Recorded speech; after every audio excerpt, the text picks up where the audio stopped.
Good morning. This is the Eager Beaver Show. You are listening to a True North Eager Beaver Media Incorporated podcast.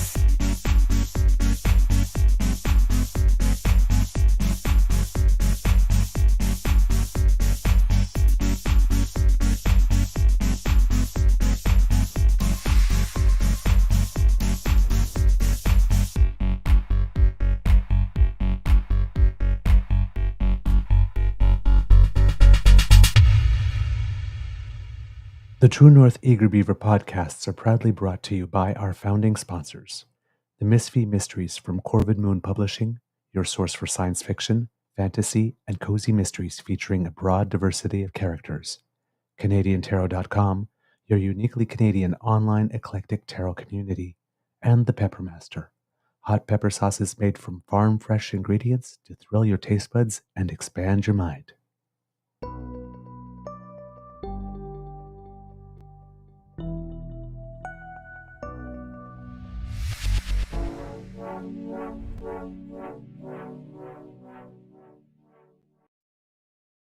Well, good morning and hello, kids and cubs, and welcome to season 5 and episode number 799 of the Daily Beaver Morning Show. Oh, Canada, always 100% Canadian. Today, recording day is, let's take a look. Because I forgot, Friday, November 28th. Oh boy, 2025. And it looks like it'll be a nice day here at the Beaver Lodge, which is nice because we've had some gray, sort of wet snow thing for the last little while. And it's been ugly, especially with high winds. And you get wet and frozen snow. It kind of hits the face, and it's like little knives that cut, and not as much fun. So a day without that would be very good. Indeed. I'm your host, the Eager Beaver. Pronouns he, him, hey, Mr. Beaver A, and not with me as usual is my good friend, Mr. Grizzly, although we may be seeing him tonight if he does another Friday show.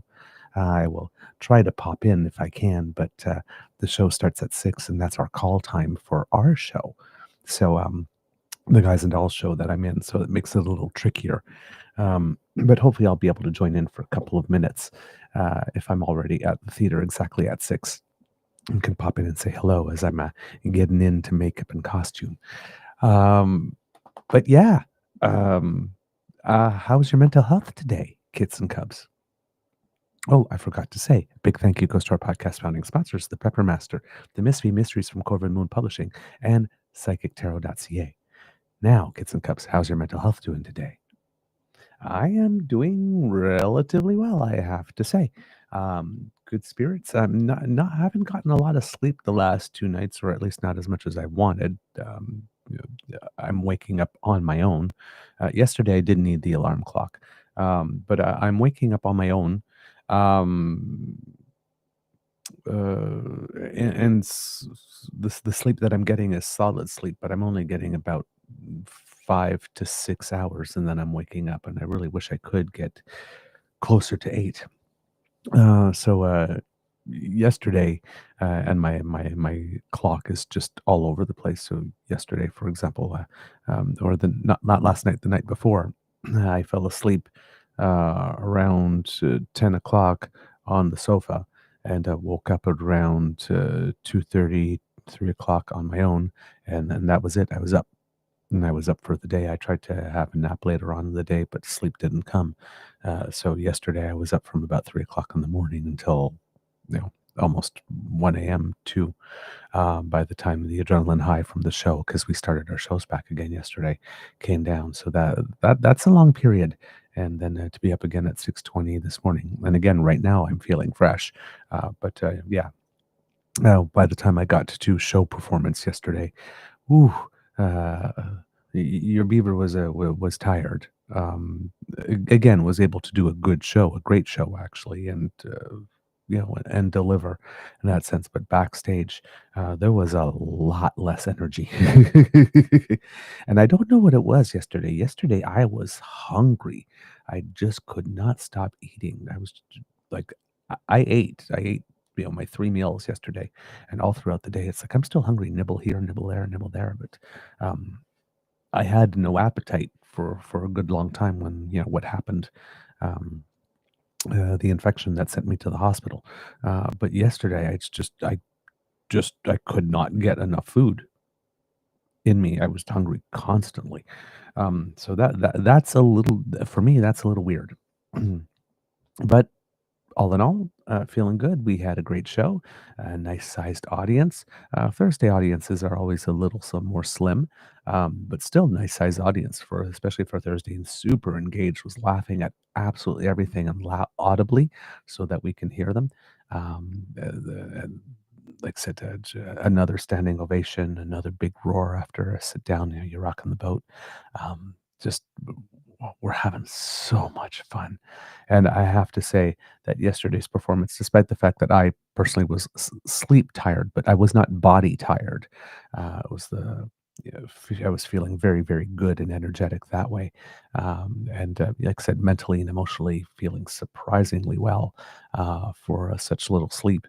Um, and everybody else was pretty much the same, just feeling really great. We just came out with full energy and uh, you know just like hit it out of the park right off the bat. First production number was really good. Our harmonies at the end, because they have sort of barbershop harmonies, we were really nailing those. Um, not doing the show for 3 days. You think, oh, maybe I forgot something. Nope, didn't forget everything. Everything was lodged right up here, no problem. Even yesterday, I'm having some weird stuff going on with my email for some reason. I can receive them, but I can't send anything. It's been like that for the past couple of days. I think it's a storage issue or something that I'm going to have to try to figure out. Um, but even there was a reason I was mentioning that, and I don't remember why. But it had to do with the show. Anyway, um, so yeah, the show is going really well, and we're having fun. We're energetic. This is the last week of shows, so we're pouring everything we have into them because there's no point not leaving it all on the stage. At this point, we worked so hard for this. The reviews have come in; they're very good. We had one lady yesterday who saw the show paid us the ultimate compliment. Said, "I see a lot of shows. I've seen a lot of shows throughout my life. Listen, this was one of the best ones, if not the best. Like talking even like professional level shows that I've seen. This one was the best. So it's like, oh my God, wow. That is one hell of a compliment to say that we're as good as the professionals that she's seen, at any point at her life in her life. That is one hell of a compliment. So we had a big warm fuzzy off that, and we've definitely been riding a beautiful wave as a result. But the comments that we are getting from the audiences that they're leaving them on our socials and whatnot are just absolutely fantastic.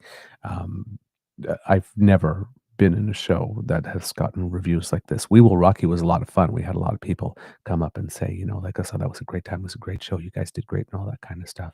But this level, like I said, the roar that we get from the audience, the instant standing ovation that we get from the audiences members being really effusive as they're coming out of the theater and talking to us, and eager to talk to us and let us know how much they liked it.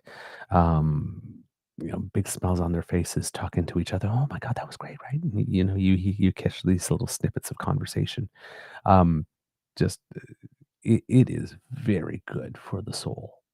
It is very good for the soul to put that much work into something. Yeah, putting that much work into someone. I've done that too. But putting that much work into something and seeing it pay off and being very well received. Um, uh, it can't do anything other but fuel you to want to do even better the next night, or to put even more out on the stage the next night, to see if you can get, well, I guess in one way, to see if you can get even more of that reaction, hoping that more is better. But I have to say, I am a very, very, even though tired, not body, just sleep in this one. So hopefully there'll be a nap today. Tired. I am extremely happy, and my soul is content. So that's how I'm feeling today. And I hope that you are feeling good too, kids and cubs. And if you'll excuse me for a second, I just have to clear my throat a little. I think you can hear it in my voice. There we go. That's a little better.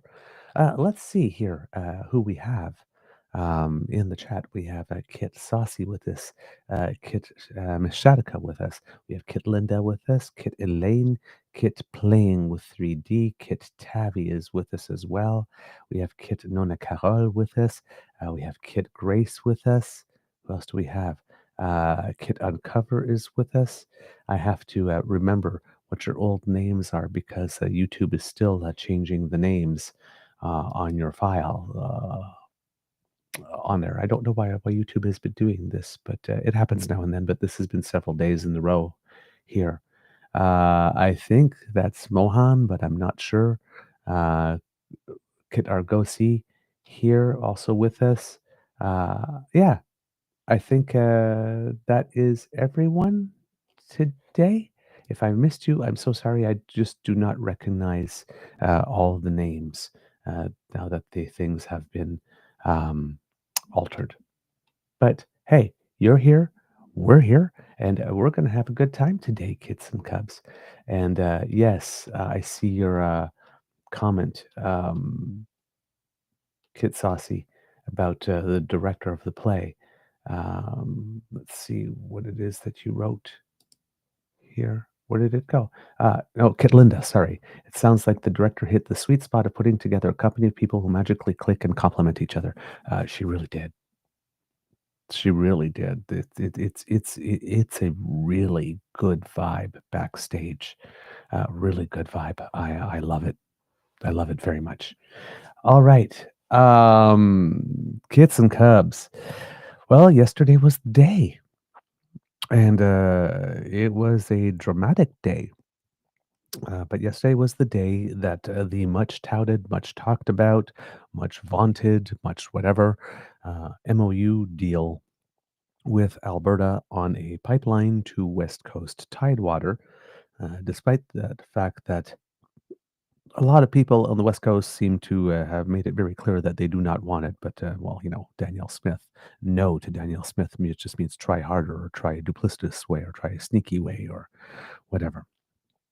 So Danielle kept trying and kept insisting, and Danielle, at least at the outward position, seems to have got pretty much everything that she wanted.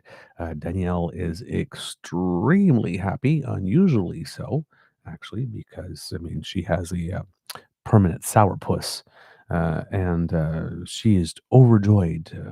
She did not pull a Karen Lynn Livet and go to a microphone and say Carney caved or Ottawa caved, but she seems to be beaming and bragging as if he has. Um, Now, again, be wary of outside appearances, because, as we mentioned, there's a lot going on underneath the surface. All of this for Danielle is bathing in warm waters, in the overall contextual warm waters of a lot of people being upset with her in Alberta, particularly the very militant separatist wing, for whom she appears to be bending over backwards while she keeps saying that she believes in a united Canada. Um, and of course, Danielle and the UCP have a leadership convention this week, and there is a leadership review vote, I believe, and Danielle Smith wants to get as close to 91.5% as possible, because that's what she got in her last one. So she doesn't want to see that there's a dip.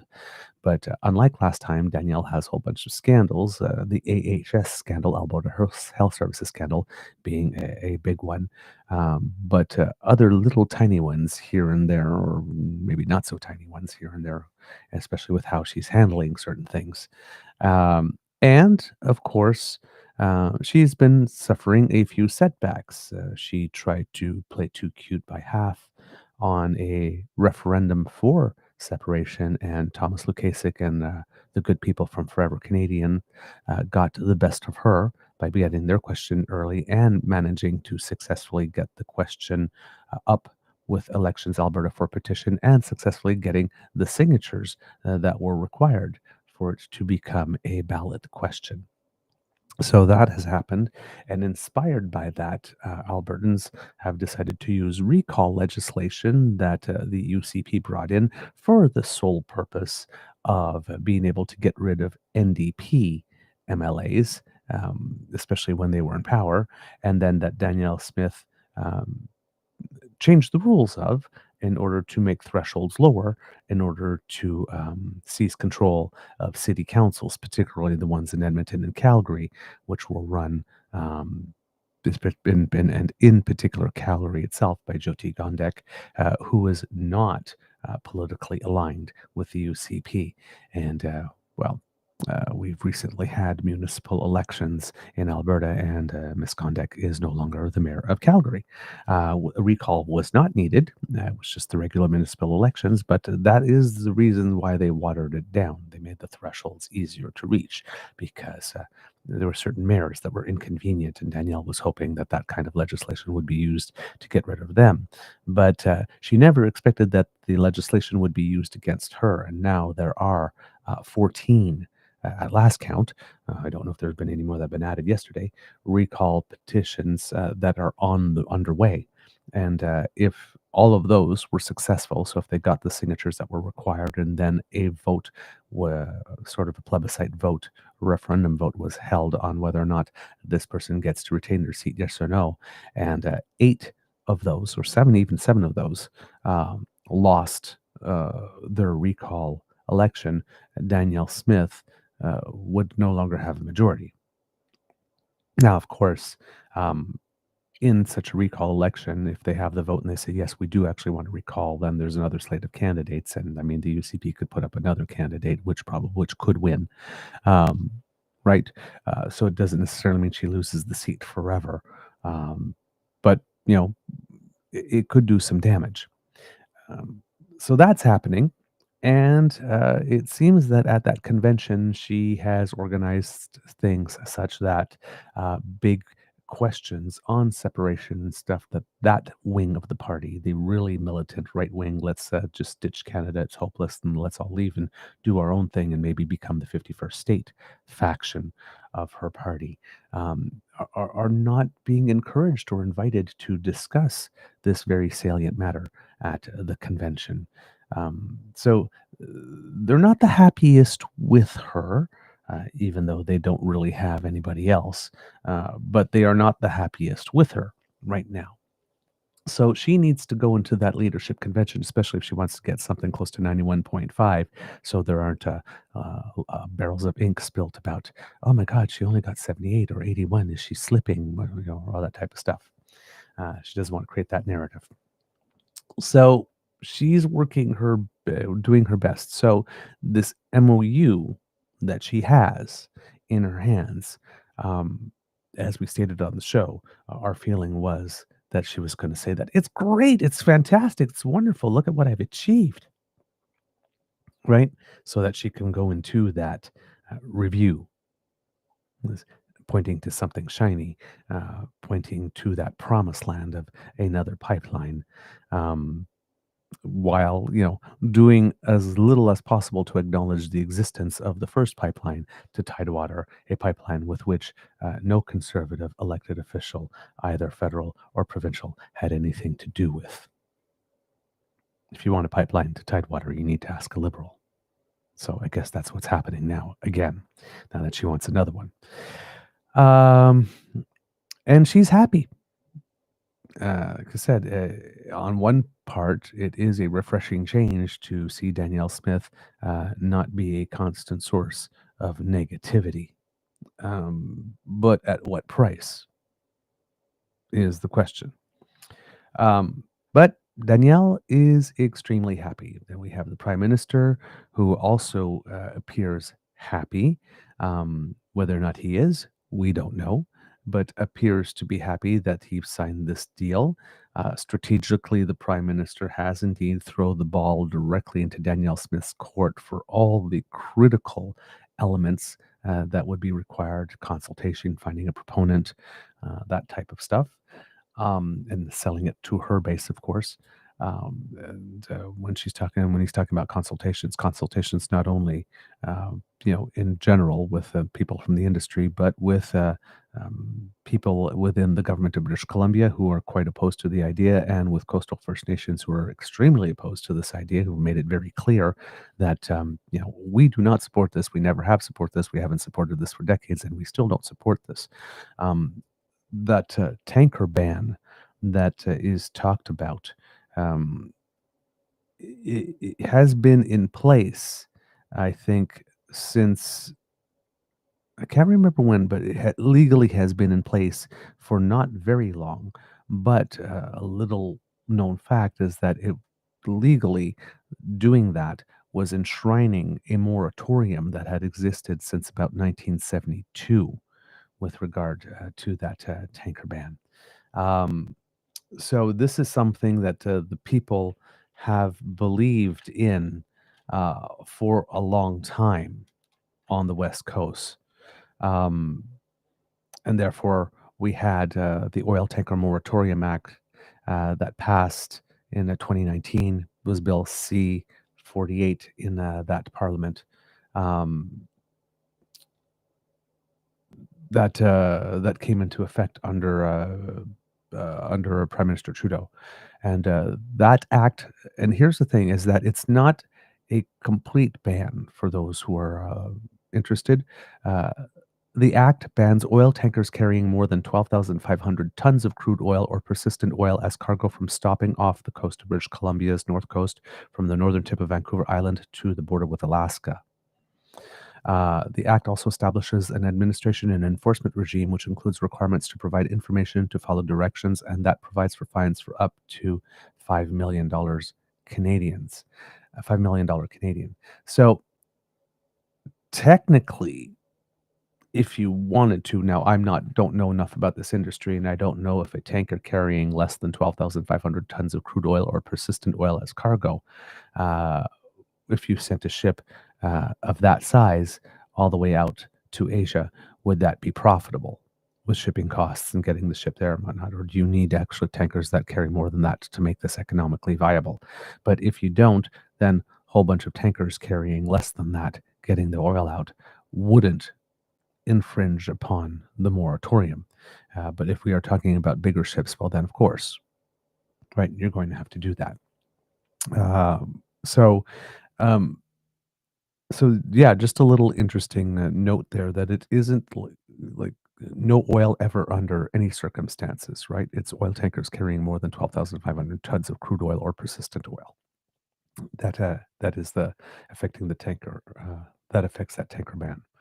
Um, but this is a deal that has been in place for quite a long time, and something the coastal First Nations have pursued diligently and without wavering for 50 to 60 years now, right?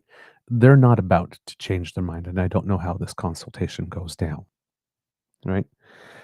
Um, but all of those elements are left in Danielle Smith's court. For the Prime Minister, this gives him the opportunity to appear to more conservative-minded voters that he's not closed-minded, that he's willing to entertain such opportunities, that he's willing to give such things a chance, which could lead to him getting more votes, as I've explained before. If you think of it as someone on a bus sitting down and manspreading, what with the NDP implosion that happened over the past 10 years, that was Justin Trudeau manspreading and squeezing the NDP on the left, and now that the Conservatives have tacked harder right so as to not lose the PPC vote, mostly because they donate frequently and often and in big amounts, and they don't want to lose that cash funding. Um, The Conservative Party has vacated the center right, and it seems that Mark Carney is manspreading to take over that space that they've vacated.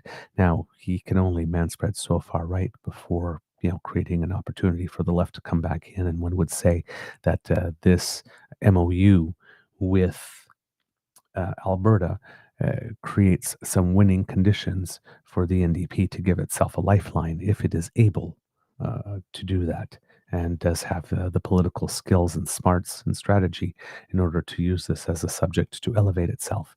But it seems that the Liberals here are banking on the fact that maybe the NDP has fallen and can't get up, and therefore they can leave their left flank a little less defended because it doesn't seem to be particularly threatened.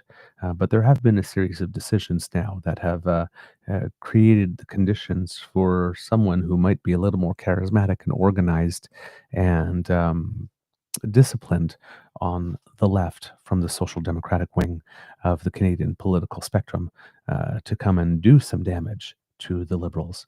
And as we saw with the first pipeline to Tidewater, even though it cost Trudeau a ton of political capital, he didn't get much reward from Conservative voters for having done that.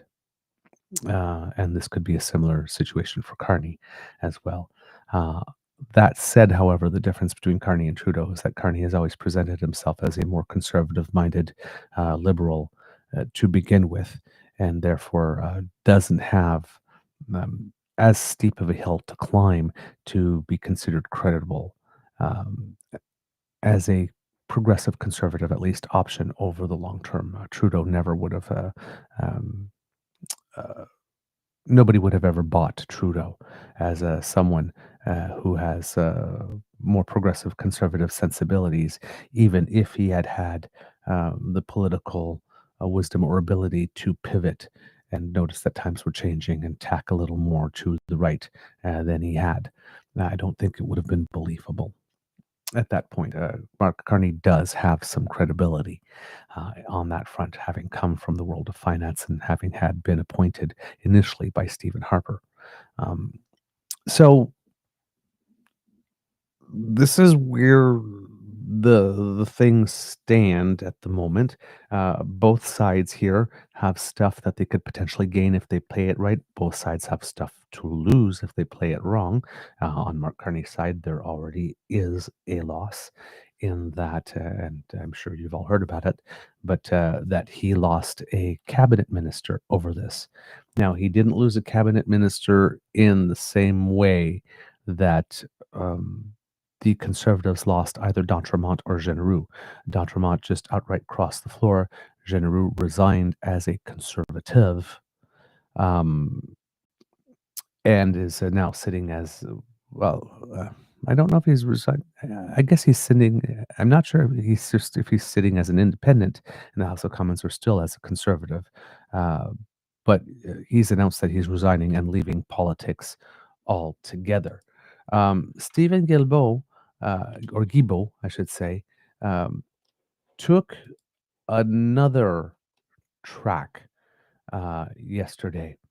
Guilbeault was the Minister of Canadian Identity and Culture, and he has resigned his post within Cabinet. So he's stepping away from Cabinet, but he's not stepping away from the party caucus. So he's still remaining a Liberal MP, just not a cabinet minister, and he hasn't announced that he is walking away from politics yet either, from what I can understand. However, I will go and take another look at what it is. He did issue a statement, and it's probably better to go to the source and take a look at the statement to see what he said, to be completely clear about his future, because the big news has been about the resignation itself.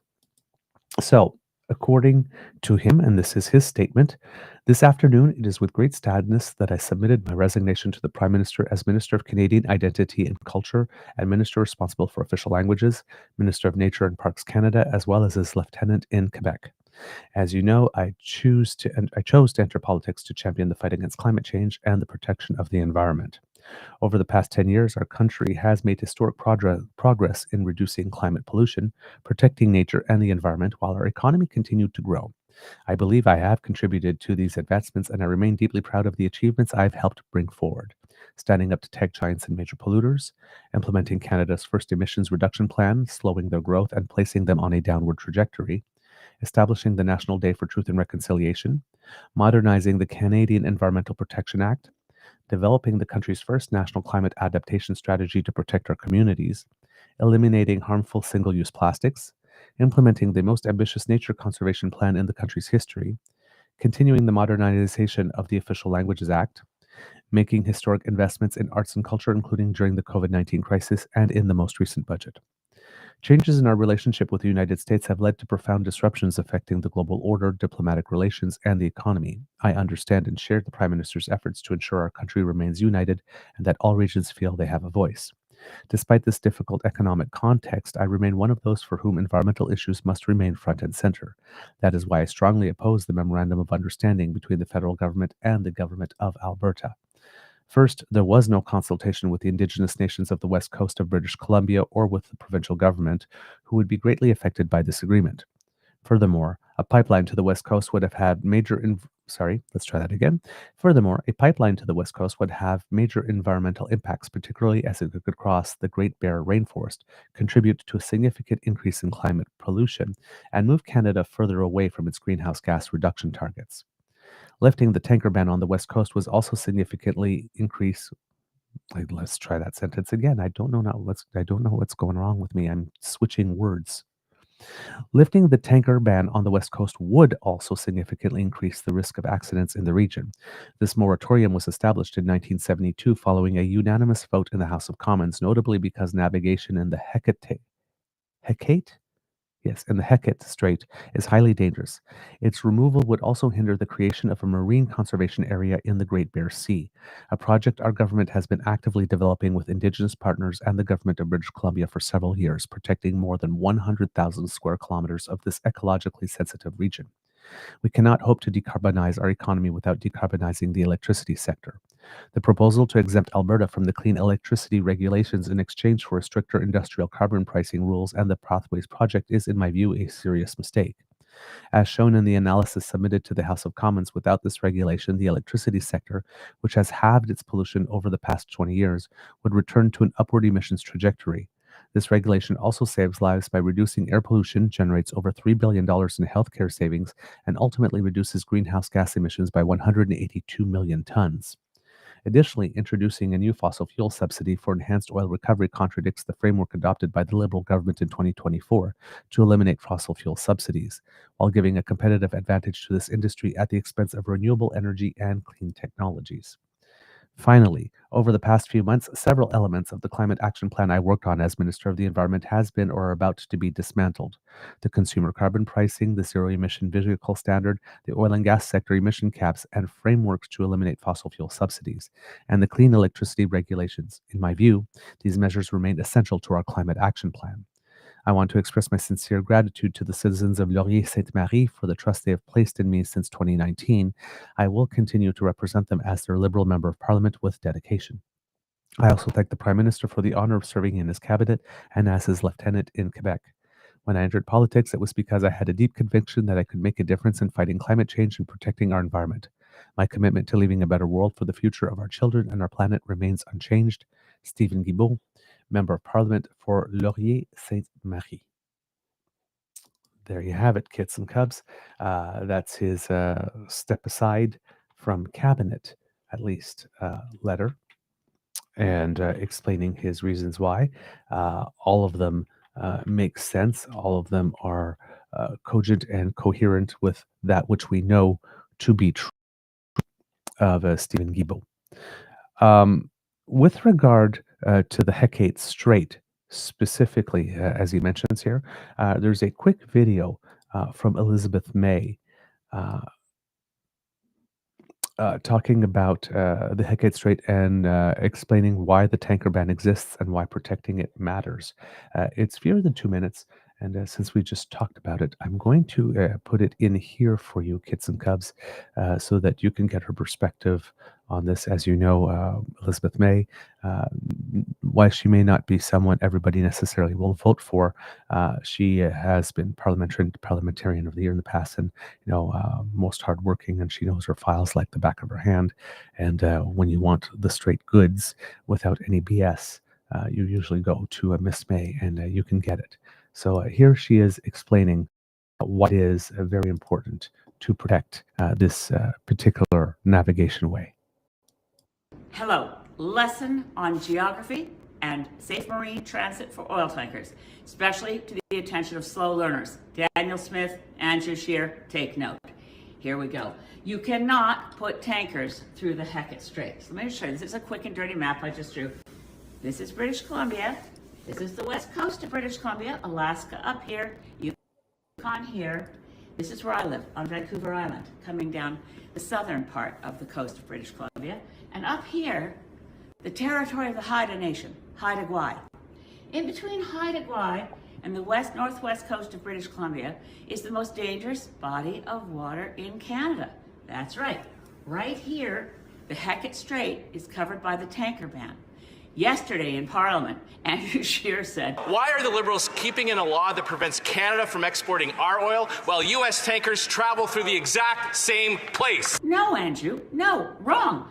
U.S. tankers go from Alaska all out here in the open ocean down to Washington State. Don't love it, but it's not like as anywhere near as dangerous as the loony idea of bringing oil tankers up along the northwest coast of British Columbia, which is, as I mentioned, not just the most dangerous body of water in Canada, the fourth most dangerous body of water on the planet. Hecate Strait has been protected from oil tanker traffic by a moratorium between the BC and federal government that's been honored voluntarily since 1972. Justin Trudeau put it in a law with a tanker ban. But bear in mind, it's been honored for 50 years, and no one is going to lift it. Come hell or high water, which is actually a good definition of the Hecate Strait. And there you go, kits and cubs. Miss Elizabeth May explaining to us that the Hecate Strait is definitely important to pay attention to because it is the fourth most dangerous body of water to navigate in that is known. And as we mentioned, some type of moratorium in one form or another has existed there since 1972. So, we're 53 years into it here. There's a reason. There's a reason this exists. All right. Since we're talking about this memorandum of understanding, why not take a look at the actual memorandum of understanding? It's a 5-page document and lists the objectives and lists the projects and lists the commitments, both from Alberta, from the Government of Canada, and things that they commit to do together. So this may come across as a dry read, kits and cubs, but this is very important because it's important to know specifically what is in the memorandum of understanding. So, and not necessarily everybody takes the time to go out and look it up themselves. So I figured if I read it into the record, therefore we would all have a knowledge of what we're dealing with when we're talking about this. It starts with a preface. At this pivotal global moment, Canada and Alberta, working closely with Indigenous peoples and industry, must work together cooperatively and within their respective jurisdictions to foster the conditions necessary for infrastructure, including pipelines, rail, power generation, a strong and integrated transmission grid, ports, and other means that will unlock and grow natural resource production and transportation in Western Canada. As a result, Canada will be able to reach its international export goals and develop new technologies, including artificial intelligence, and through innovation and intergovernmental cooperation, be a source of clean energy to lower global greenhouse gas emissions. With that preface, whereas Canada and Alberta remain committed to achieving net zero greenhouse gas emissions by 2050, Alberta and Canada will work together to achieve the shared objective of establishing Canada as a global energy superpower, unlocking the growth potential of Western Canada's oil and gas, including liquefied natural gas, renewable energy, critical minerals, and other resources that the world needs. Alberta and Canada recognize their obligations to consult with and, where appropriate, accommodate Indigenous peoples, and Canada and Alberta are committed to respecting Aboriginal and treaty rights, engaging in early, consistent, and meaningful consultation with Indigenous peoples in a manner that promotes reconciliation and respects the rights and cultures of Indigenous peoples while advancing economic opportunities through Indigenous ownership and partnerships. Then they go into the objectives.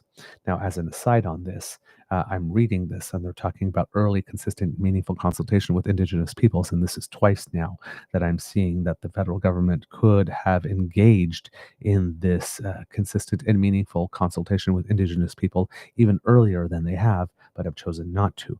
The first one was before C5. They announced all that kind of stuff and then went to consult with Indigenous communities. And this is another thing, again, where he makes that first deal with Alberta and then goes out and consults with Indigenous communities rather than having them at the table at the same time. Now, this is an issue of pragmatism for the Prime Minister. He sees, well, if we don't have an agreement with Alberta on a memorandum of understanding, there's no point in pursuing the other things. So let's get this part knocked out of the park first and signed, sealed, and delivered, and then we'll start the consultations with others, which, again, practically sounds very smart. And, you can make a case for it. But in this particular instance, since you need the buy-in of the others, getting the agreement of one first and then going out to try to talk to the others creates an impression, or can create an impression to the others, that they're just not important, or they're not a priority, or they're not the primary priority. If they are, they're one of several priorities, and always secondary to the person or the entity with which the government of Canada negotiated first. So there is no right or wrong way. Specifically, the way that Mark Carney has done it, it's an acceptable way. It's a way that, there is process, there is rigor, there's method, there's a plan. You can see it. Does it work for this in an issue that's so emotionally charged? I don't know. I don't know how you negotiate with one first and put the others aside and say, we'll negotiate with you, but just after we meet this first agreement that doesn't get noses out of joint or backs up. So, like I said, there's nothing inherently wrong with the procedure that Mark Carney is taking. It's just whether or not it's a procedure that understands all the intangibles if you are reading the room appropriately. We'll see. The objectives here. The governments of Canada and Alberta are focused on achieving the following objectives and have developed the following clear actions towards this goal. And here there's a list of 6 objectives.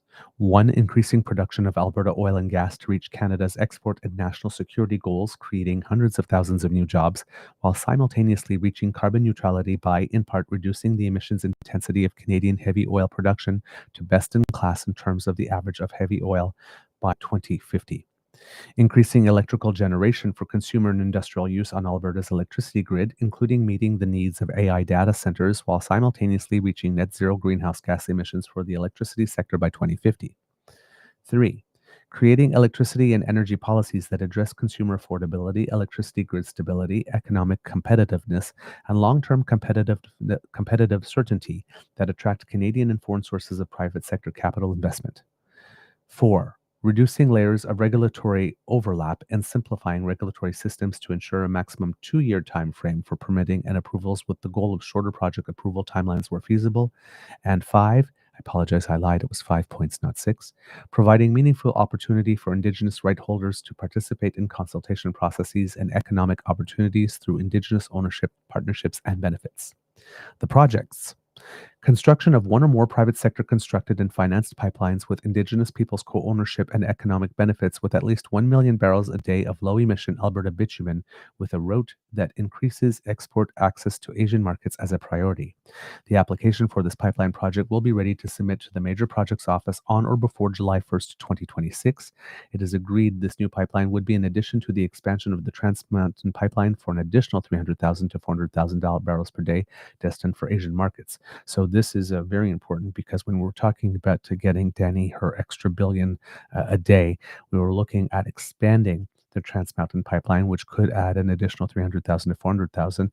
And then, for example, if Keystone were approved to go forward again, particularly approved in the United States, well, that could compensate for the rest and could make that 1 to 1.3 million barrels per day without having to upset particular plans for more investment in British Columbia, not having to get British Columbia out of joint, not affecting or insulting West Coast First Nations. We could have done all of that. Now, we would not have had the total diversification that we wanted because it would have just increased 300 or 400,000 barrels to markets that are not the United States, whereas Keystone would have sent yet more to the United States. But that was a way to get Danielle her extra million barrels per day that she's hoping to get without having to create all this drama. But I'm guessing that that wasn't good enough, and it seems that this at least 1 million barrel a day project that is that this MOU would support is additional to the expansion of Trans Mountain Pipeline, and Keystone is probably still on the table with regard to the United States when it decides that it wants to return to the table. So all of a sudden, Alberta is looking at least 3 expansion or new projects for pipelines. Can understand how that could make Elizabeth May, for example, somewhat concerned, and Stephen Guilbeault concerned as well. Construction and financing of the world's largest, the next project, construction and financing of the world's largest carbon capture, utilization and storage, CCUS project, pathways for the purpose of making Alberta oil among the lowest carbon intensity produced barrels of oil in the world. Construction of thousands of megawatts of AI computing power with a large portion dedicated to sovereign cloud for Canada and its allies, and construction of large transmission interties with British Columbia and Saskatchewan to strengthen the ability of the Western power markets to supply low-carbon power to oil, LNG, critical minerals, agricultural data centers, and CCUS industries in support of their sustainability goals. Now, here are the commitments.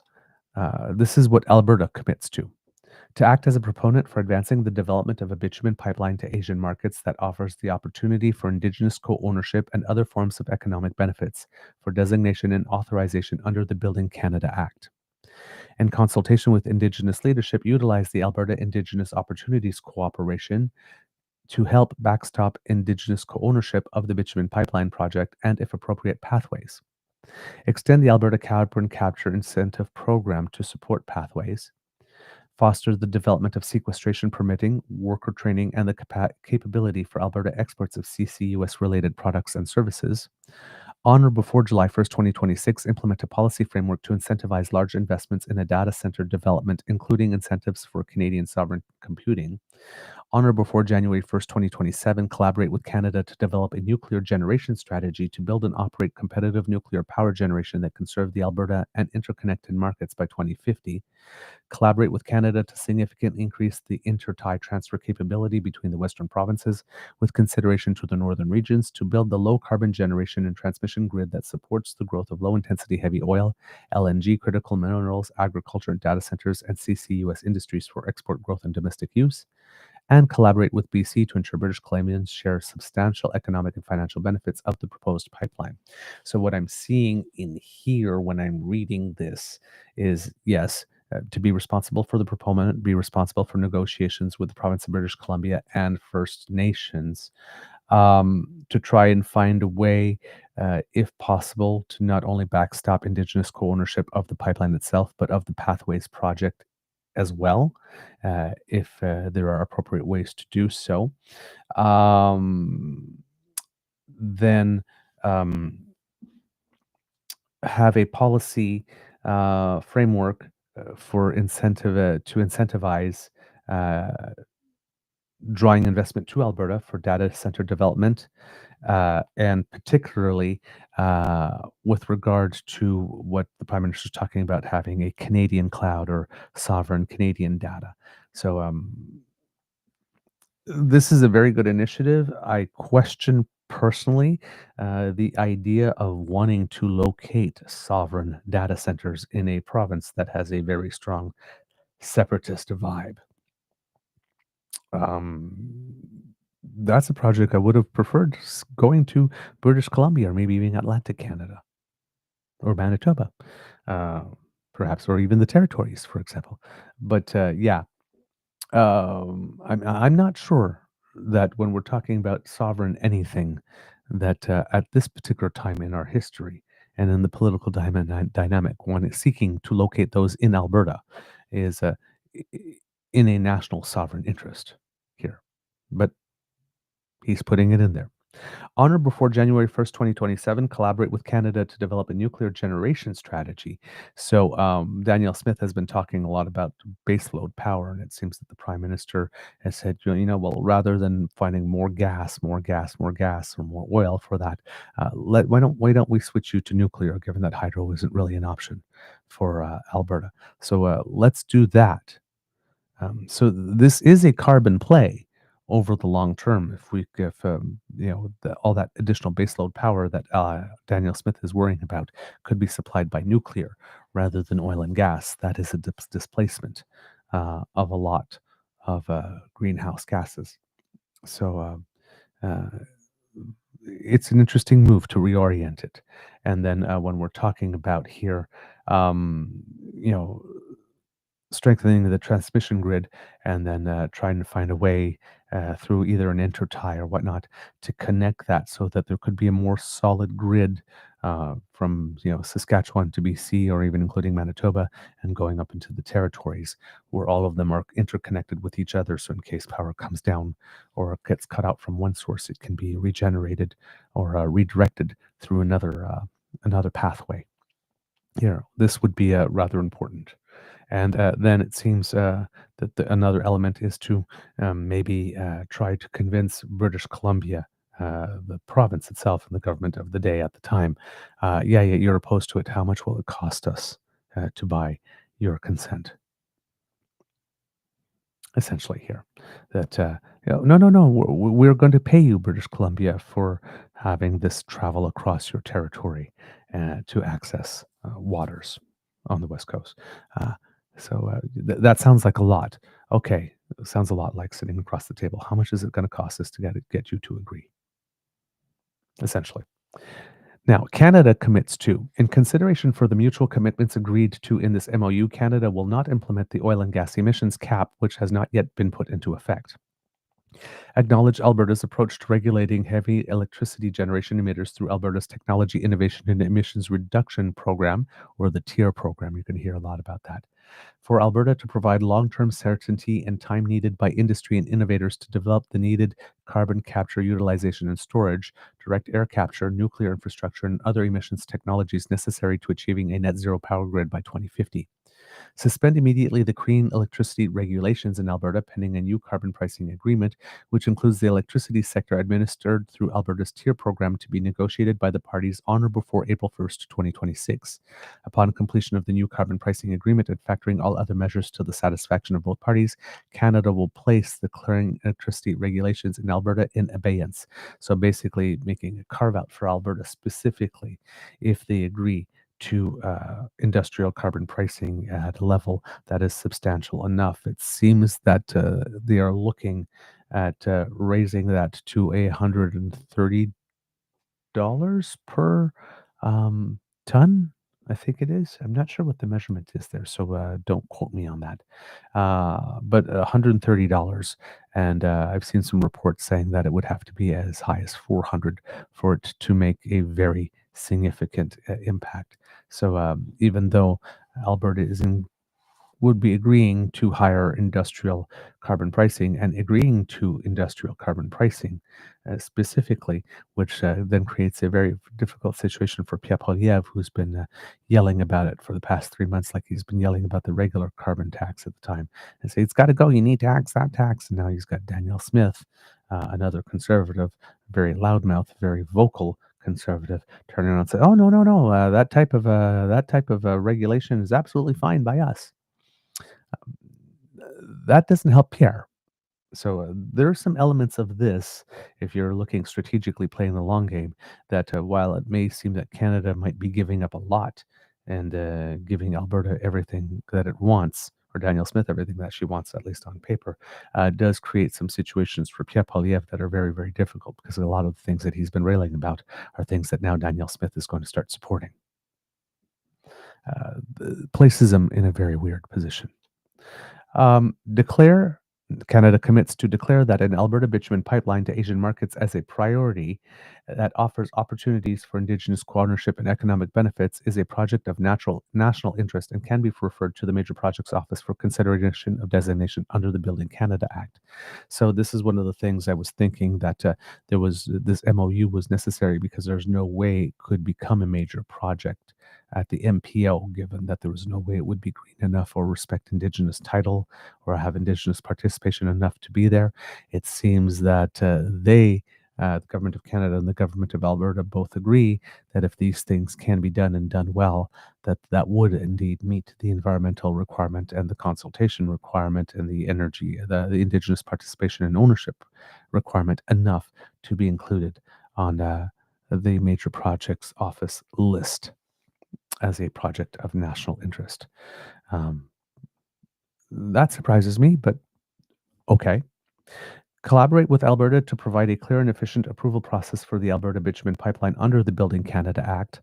In consultation with Indigenous leadership, In consultation with Indigenous leadership, utilize Canada Indigenous Loan Guarantee Corporation to help backstop Indigenous co-ownership of the bitumen pipeline project and, if appropriate, pathways.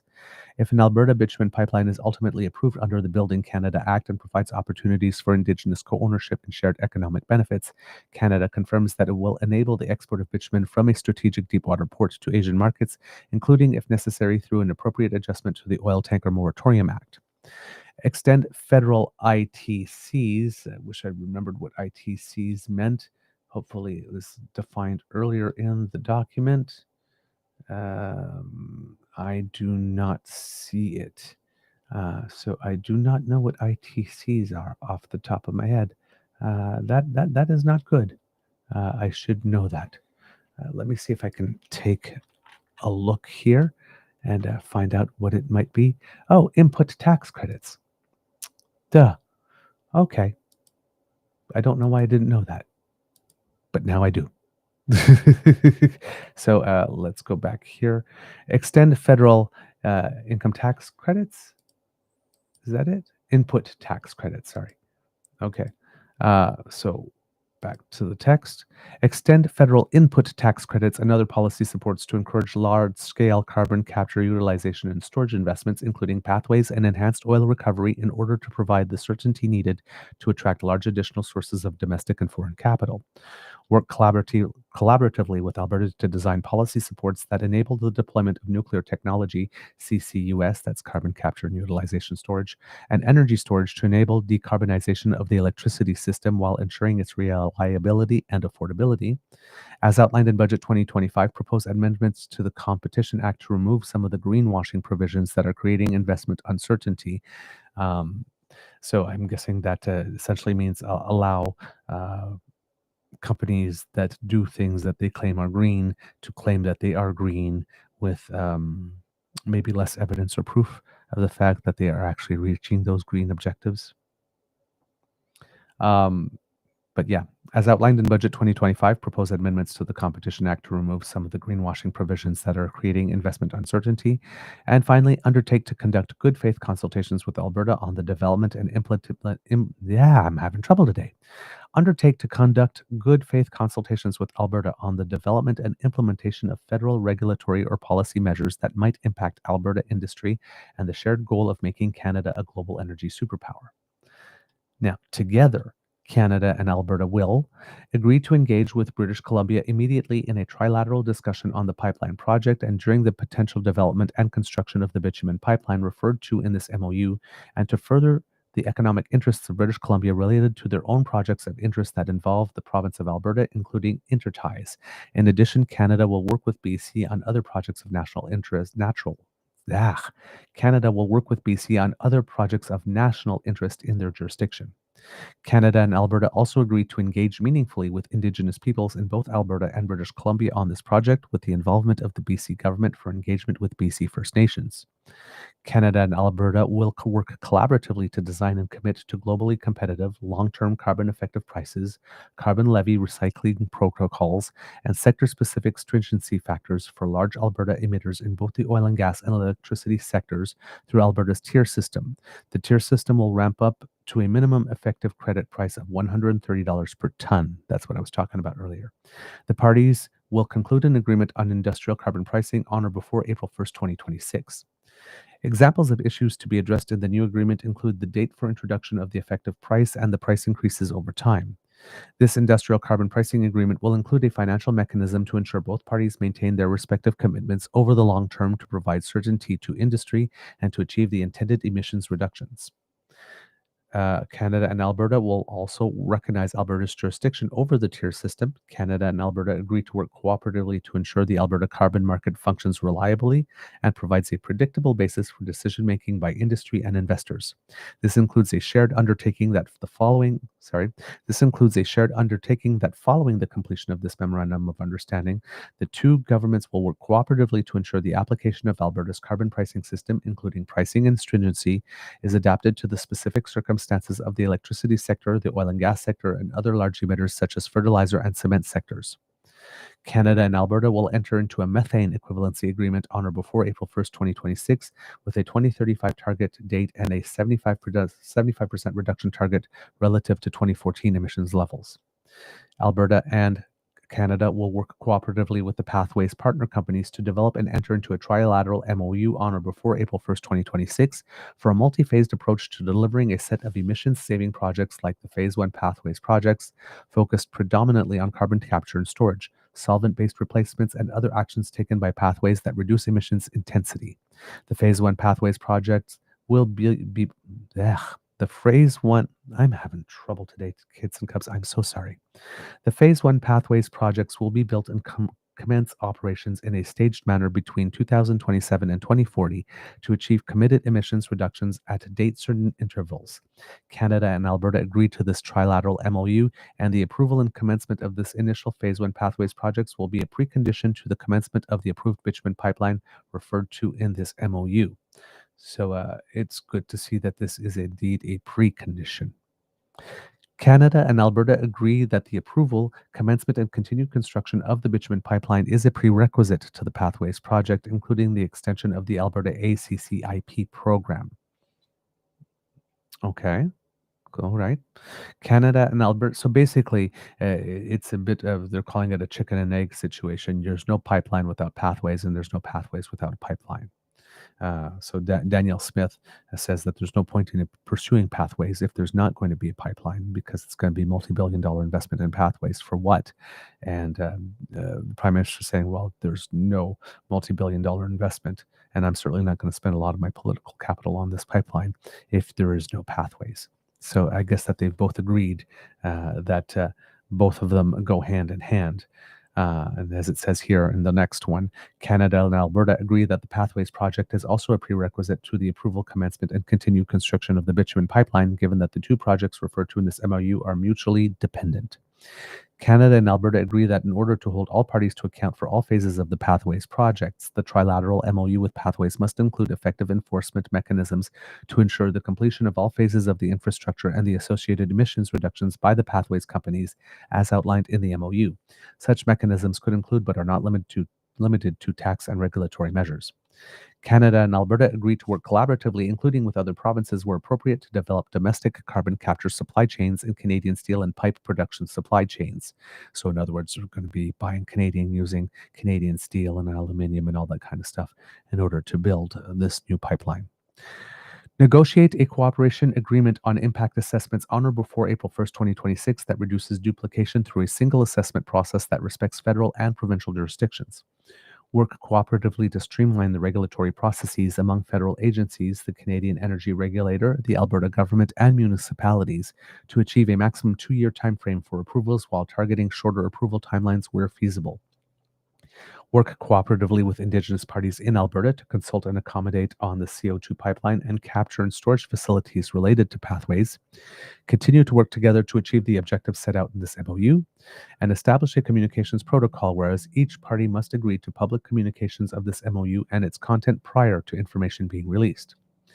Now, it seems that there will be an implementation committee struck for this purpose. Canada and Alberta will appoint an implementation committee responsible for delivering the following outcomes. 1. A carbon pricing equivalency agreement on or before April 1st, 2026. A methane equivalency agreement on or before April 1st, 2026. A trilateral MOU with the Pathways companies on or before April 1st, 2026.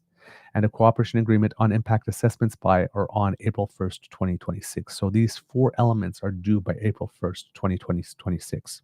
Carbon pricing equivalency agreement, methane equivalency agreement, trilateral MOU with the Pathways companies, and a cooperation agreement on impact assessments. So if those get done, then we move to the second set of deadlines. These go to July 1st, 2026, and those are determining the means by which Alberta can submit its pipeline application to the Major Projects Office, and acquiring feedback from the federal government for Alberta's policy framework for AI data centers, which is to be finalized by Alberta on or before July 1st, 2026. And then finally, by January 1st, 2027, collaborating with Alberta on the design of Alberta's nuclear power generation strategy, which is to be finalized by Alberta before that date, January 1st, 2027. So there you have it, kits and cubs. That is the MOU, what each side agrees to. A lot of things that are interconnected and that seem to go hand in hand there. And as you can see, it's more than building just a pipeline, right? There's a nuclear strategy for Alberta in there. There's a strategy for data centers and how this helps and collaborates with that, and it ties into that. So it's more than just a pipeline. It's a much bigger and larger project that has other things. Like, for example, if Alberta does have a nuclear strategy, as we mentioned, then if they're not using oil and gas as baseload power for itself, that obviously results in huge GHG reductions domestically as part of this project in such a way that doesn't have anything to do with this pipeline specifically, but generates those benefits for the overall Alberta economy permanently. So the deal does go broader than just how do we get a diluted bitumen pipeline to the West Coast and get that oil onto tankers so that we can make money. It's much bigger. With the carbon capture, we're talking about development of new technology and potentially development of new intellectual property that could be sold around the world. Now, of course, that's a promise, because in reality, there haven't been any major large carbon capture, utilization, and storage projects in the world. Pathways would probably become the biggest one that have proven results that are attractive enough to justify the cost, or actually, if not the cost itself, have not made the case for rapid and wide deployment of this technology throughout various jurisdictions. So the rate of return on the investment isn't attractive enough yet. Again, with this type of concerted strategy, there probably will be minds much better than mine working diligently at trying to increase the efficiency of this type of technology if we're going to go all in on it. But that's there. So there could be this whole other project and other economic benefits that come with it. With regard to the nuclear stuff, as we mentioned with the Darlington, we would be the first nation to have that such type of small modular reactor there. And that's a technology that if we can perfect, that's another one that we can export.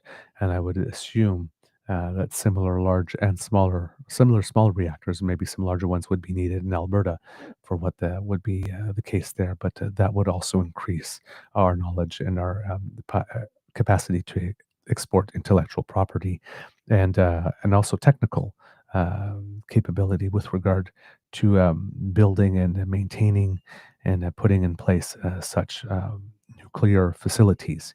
And then, of course, um, then the whole AI data center strategy there as well, to create a whole new industry for Alberta, because Alberta doesn't seem to be willing to advance projects that don't have anything specifically to do with oil. So this memorandum of understanding, if it was followed to the letter, almost creates some forced diversification of Alberta's economy. Diversification that Alberta doesn't necessarily want to seem to take on its own, but given its lack of imagination and creativity when it comes to major projects, in terms of suggesting anything that doesn't have anything to do with specifically a bitumen pipeline or dilbit pipeline. So there you have it, kits and cubs. The actual memorandum of understanding. This is what we're dealing with. These are the terms. As mentioned, Danielle Smith was pretty darn happy about this yesterday. Happy like I haven't seen her in a while, which is disconcerting to me, because it makes me wonder what's up, of course. But then again, I always remember that there is what the politicians want us to know by what they're giving off, and then there's what's going on under the surface. So, like I said, Danielle Smith has a vested interest at the moment of touting this as being the best thing since sliced bread, and that it's all her fault that she got Ottawa to give her all this, given the situation that she is currently in with regard to her leadership. Um, so again, how much of this is her laying it on thick and how much of this is real? We don't know. And her happiness also gives us an either or.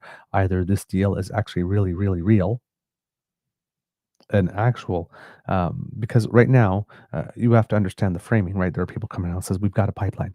We don't have a pipeline. We don't have a pipeline. This is not a deal that guarantees that there will be a pipeline at the end of it. Right? This is a memorandum of understanding that creates the conditions, and according to the Prime Minister, the way that he's been describing it, creates necessary conditions, but not sufficient conditions to get a pipeline built. In other words, the federal government's going, okay, listen, we're willing to meet you part of the way, but the rest of the way is yours to take on and to prove to us you can do if you actually want to get this pipeline. So it's a little bit about like that promise that Prime Minister Justin Trudeau made in his first election campaign, that it would be the last election under first past the post. And then you had everybody who really wanted proportional representation, particularly the mixed member proportional representation system, going around saying, Justin Trudeau promised us we were going to get mixed member proportional. No, he didn't. No, he didn't. He promised that there would be reform. He didn't promise you the type of reform that you specifically have been dreaming of for the past 15 years. He just promised that there would be reform. Finally, the reform never came. But that's what he had promised. But people had run with it and said, oh my God, he promised us everything we wanted for the last 15 years. And that's not what he said. So this is the same thing that people that are going around and says, okay, Mark Carney just promised us the pipeline. No, he hasn't. Right? These are merely conditions for a proponent to be found to come along, for a route to be developed, and conditions to establish that there must absolutely be negotiation with the province of British Columbia and coastal First Nations, as well as some economic involvement, incentive, partnership, ownership opportunities for either of them. when it comes to that, or royalties or whatnot, but that there's a financial incentive for both of them as well. That's all this is. There is no opportunity for real pipeline until Danielle Smith does her work, finds the proponent, finds the route, manages to do some consultations, and then gets a document in to the major projects office that can be considered viable. And given that if we're looking at these timelines that are here, that are relatively quick timelines, right? April 1st, 2026 is less than 6 months away. And for the government of Alberta to come up with a carbon pricing equivalency agreement, a methane equivalency agreement, both of them that are serious, a trilateral MOU with the pathways companies, and a cooperation agreement on impact assessments, all of that within the next 6 months is a lot of work. And it's not like Danielle Smith doesn't have a lot of distractions on her plate. And then all of this, and then determining the means by which Alberta can submit its pipeline application to the Major Projects Office on or before July 1st, 2026. That's not even a year from now.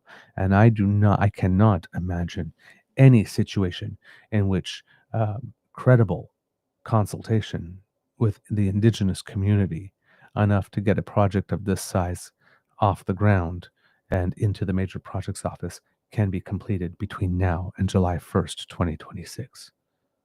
I would be extremely surprised. But hey, we will see. We will see. So Danielle Smith addressed the industry after signing the federal provincial energy deal here. We're going to go into what it is that she has to say a little bit, not all of it, because we have a good idea of what it is that she's going to say here. But to just give an idea how it is that she is spinning it and playing it, because like I said, you might want to. I've really seen Danielle Smith this. She's even more happy than when she was sticking it to trans kids. So she's very, very, very happy. Thank you. Well, hello, my friends. Good morning, everyone. I hope you enjoyed hearing the comments of the Prime Minister this morning. I was pleased he was able to pop up and see you before going on to some of his other meetings today, as well as a speech at the Chamber. I'm so delighted to be here with not only members of my cabinet, but also our partners in Indigenous communities. We've got Rebecca Schultz, Minister of Environment and Protected Areas, Rajan Sani, Minister of Indigenous Relations, Jason Nixon, Minister of Assisted Living and Social Services. He was part of our negotiating team. Nathan Neudorf, Minister of Affordability and Utilities. Minister Brian Jean, Minister of Energy and Minerals. And then, of course, we have Billy Moran, former chief, but he's now MP for Edmonton Northwest. Former Chief Jim Boucher of the Mackay First Nation. Chris Sankey, former councillor of Laxquolam Band in British Columbia, Dave Lamouche, President of Métis Settlements General Council, Chief George Arcan Jr. of Alexander First Nation, Chief Tony Alexis of Alexander Nakota Sioux Nation, Chief Cody Thomas of Enoch Cree Nation, Chief Kelsey Jacko of Cold Lake First Nations. We also have a friend visiting from Saskatchewan, Chief Delbert Wapas of Thunderchild First Nation, and of course Stephen Buffalo, President and CEO of the Indian Resource Council. We had a few others on the list. I'm not sure that they are here, but I'm going to see more at the Indian Resource Council meeting a little bit later today, where I'm going to go for a lunch speech. But today is a great day for the people of Alberta and for all of Canada. The last 10 years have been an extremely difficult time for hundreds of thousands of Albertans and their families that directly or indirectly rely on and make their living from a strong and vibrant and growing Alberta oil and gas sector. These Albertans are mothers and fathers and young people working so hard to put food on the table, to pay for hockey and soccer fees, and to save for the down payment on their first home. These are also small business owners that too often have found themselves as well in their business working very hard to build due to a regulatory environment that has made it almost impossible for them to succeed. And more broadly, the last 10 years have left hundreds of thousands of Albertans skeptical and oftentimes questioning the long-term viability of our nation as we watched its deliberate phase-out of our province's most valuable asset, leaving it trapped and wasted in the vast oil sands of northern Alberta, and with it, innumerable lost investment opportunities and tens of thousands of lost jobs. These were dark times. But in those difficult circumstances, Albertans came together, as we always do, to raise our voices and use our ingenuity to find a way to overcome the challenge. We fought and won in the courts of law. We fought and won in the court of public opinion. And we fought because we had to, because that's what Albertans do. We always fight very hard for this province that we love so dearly and for its incredible people. But Albertans are also proud and loyal Canadians. We don't fight for the sake of fighting. We don't look for conflict when there's an opportunity for peace and prosperity. Albertans are happiest when we are hard at work getting things done, solving problems, creating opportunities, building our province and our country. That is when we are truly at our best. However, in order for Alberta to find its way to prosperity within a united Canada, we need the federal government to partner with us. Okay. There's a lot of bullshit in there with regard to the position of Alberta as it pertains to Canada. But she's happy right now, so we'll let her have this. Instead of fighting against us. Now, Prime Minister Mark Carney and I may not always agree on everything, but we do share a few key beliefs. We both know that Canada can never reach its true potential as a global energy superpower without a strong and thriving Alberta energy sector at the center of that effort. And I am pleased to say that this Prime Minister has made it clear to me that he is willing to work with me and Alberta's government to accomplish that shared goal. And that, my friends, is something that we have not seen from a Canadian Prime Minister in over a decade. And it is my firm belief that Albertans from right across the political spectrum, whether they be staunch federal Conservatives or Liberals or New Democrats or something else, they expect me as their Premier to partner with this federal government to seize this long-awaited opportunity for our province. I've spoken at length about the need to build more pipeline infrastructure, to export more oil to hungry Asian markets, and to diversify our customer base. I have repeatedly stated how critical it is to reform a broken regulatory environment that is scaring away investment and demoralizing our energy entrepreneurs here at home. And I have asked repeatedly for the federal government to cease their attempts to throttle our energy industry, repeal or overhaul their 9 bad laws, and work with Alberta to grow our energy sector for the benefit of the entire country. And today's agreement is the first step in accomplishing all of these critical objectives and unleashing the power and promise of Alberta's energy sector in a way never seen before in this country. All right. So in there, kits and cubs, you can notice a lot of words that will make a Pierre Poilievre cry.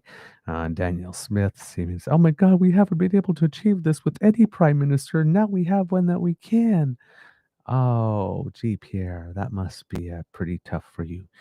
Now, you will also notice that in all of this, Danielle Smith is really pumping her own tires. I mean, look how happy she is. We've done this, we've done that. I've managed to do this, I did that. All of those things that were hobbling us before, they don't exist anymore, all thanks to moi, right? There's a lot of this going on in this initial notes from her. Let's keep going for a little bit more here.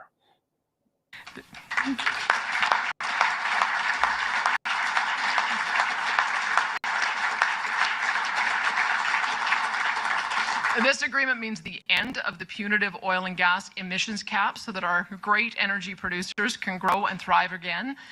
Caps that weren't in place, so nobody was being punished.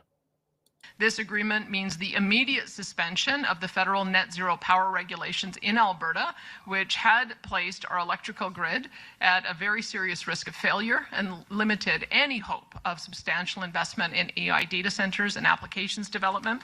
This agreement includes a clear path to the construction of an over 1 million barrel per day Indigenous co-owned bitumen pipeline to Asian markets so that our province and our country are no longer dependent on just one customer to buy our most valuable resource. This agreement also allows for needed adjustments to the tanker ban when the new pipeline to Asia is approved by the Major Projects Office. You also notice that she mentioned there so that our province is no longer tied to one purchaser. The province has not been tied to one purchaser for several years now as a result of the existence of TMX, which was built under the Liberals with the help of the provincial NDP at the time, but you'll notice that she will not mention that or acknowledge that. As well as amendments that will ensure our companies are able to advertise their environmental leadership and efforts throughout the world without a fear of penalty.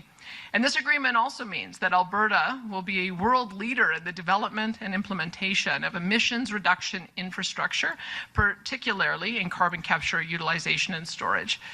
Alberta has a unique opportunity to show the entire world that the solution for reducing emissions does not entail capping productivity, growth, or innovation in oil and gas development. Rather, it is to leverage the profitability of the oil and gas sector to invest in the very technologies that will revolutionize all industries in their effort to reduce emissions globally.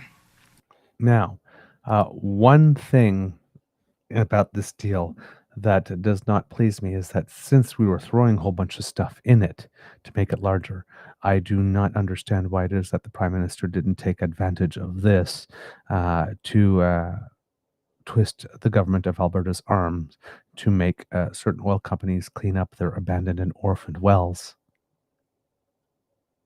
Because that would have been a nice thing. She seemed to be very desperate to get a deal before the leadership convention, so I'm really sad that we didn't throw that in there in the mix, because it would have been a great opportunity. What was she going to do? Turn down the whole deal just because we forced her to Alberta to meet the obligations that they had first taken on and never respected? I mean, since we were throwing things in, why not do that?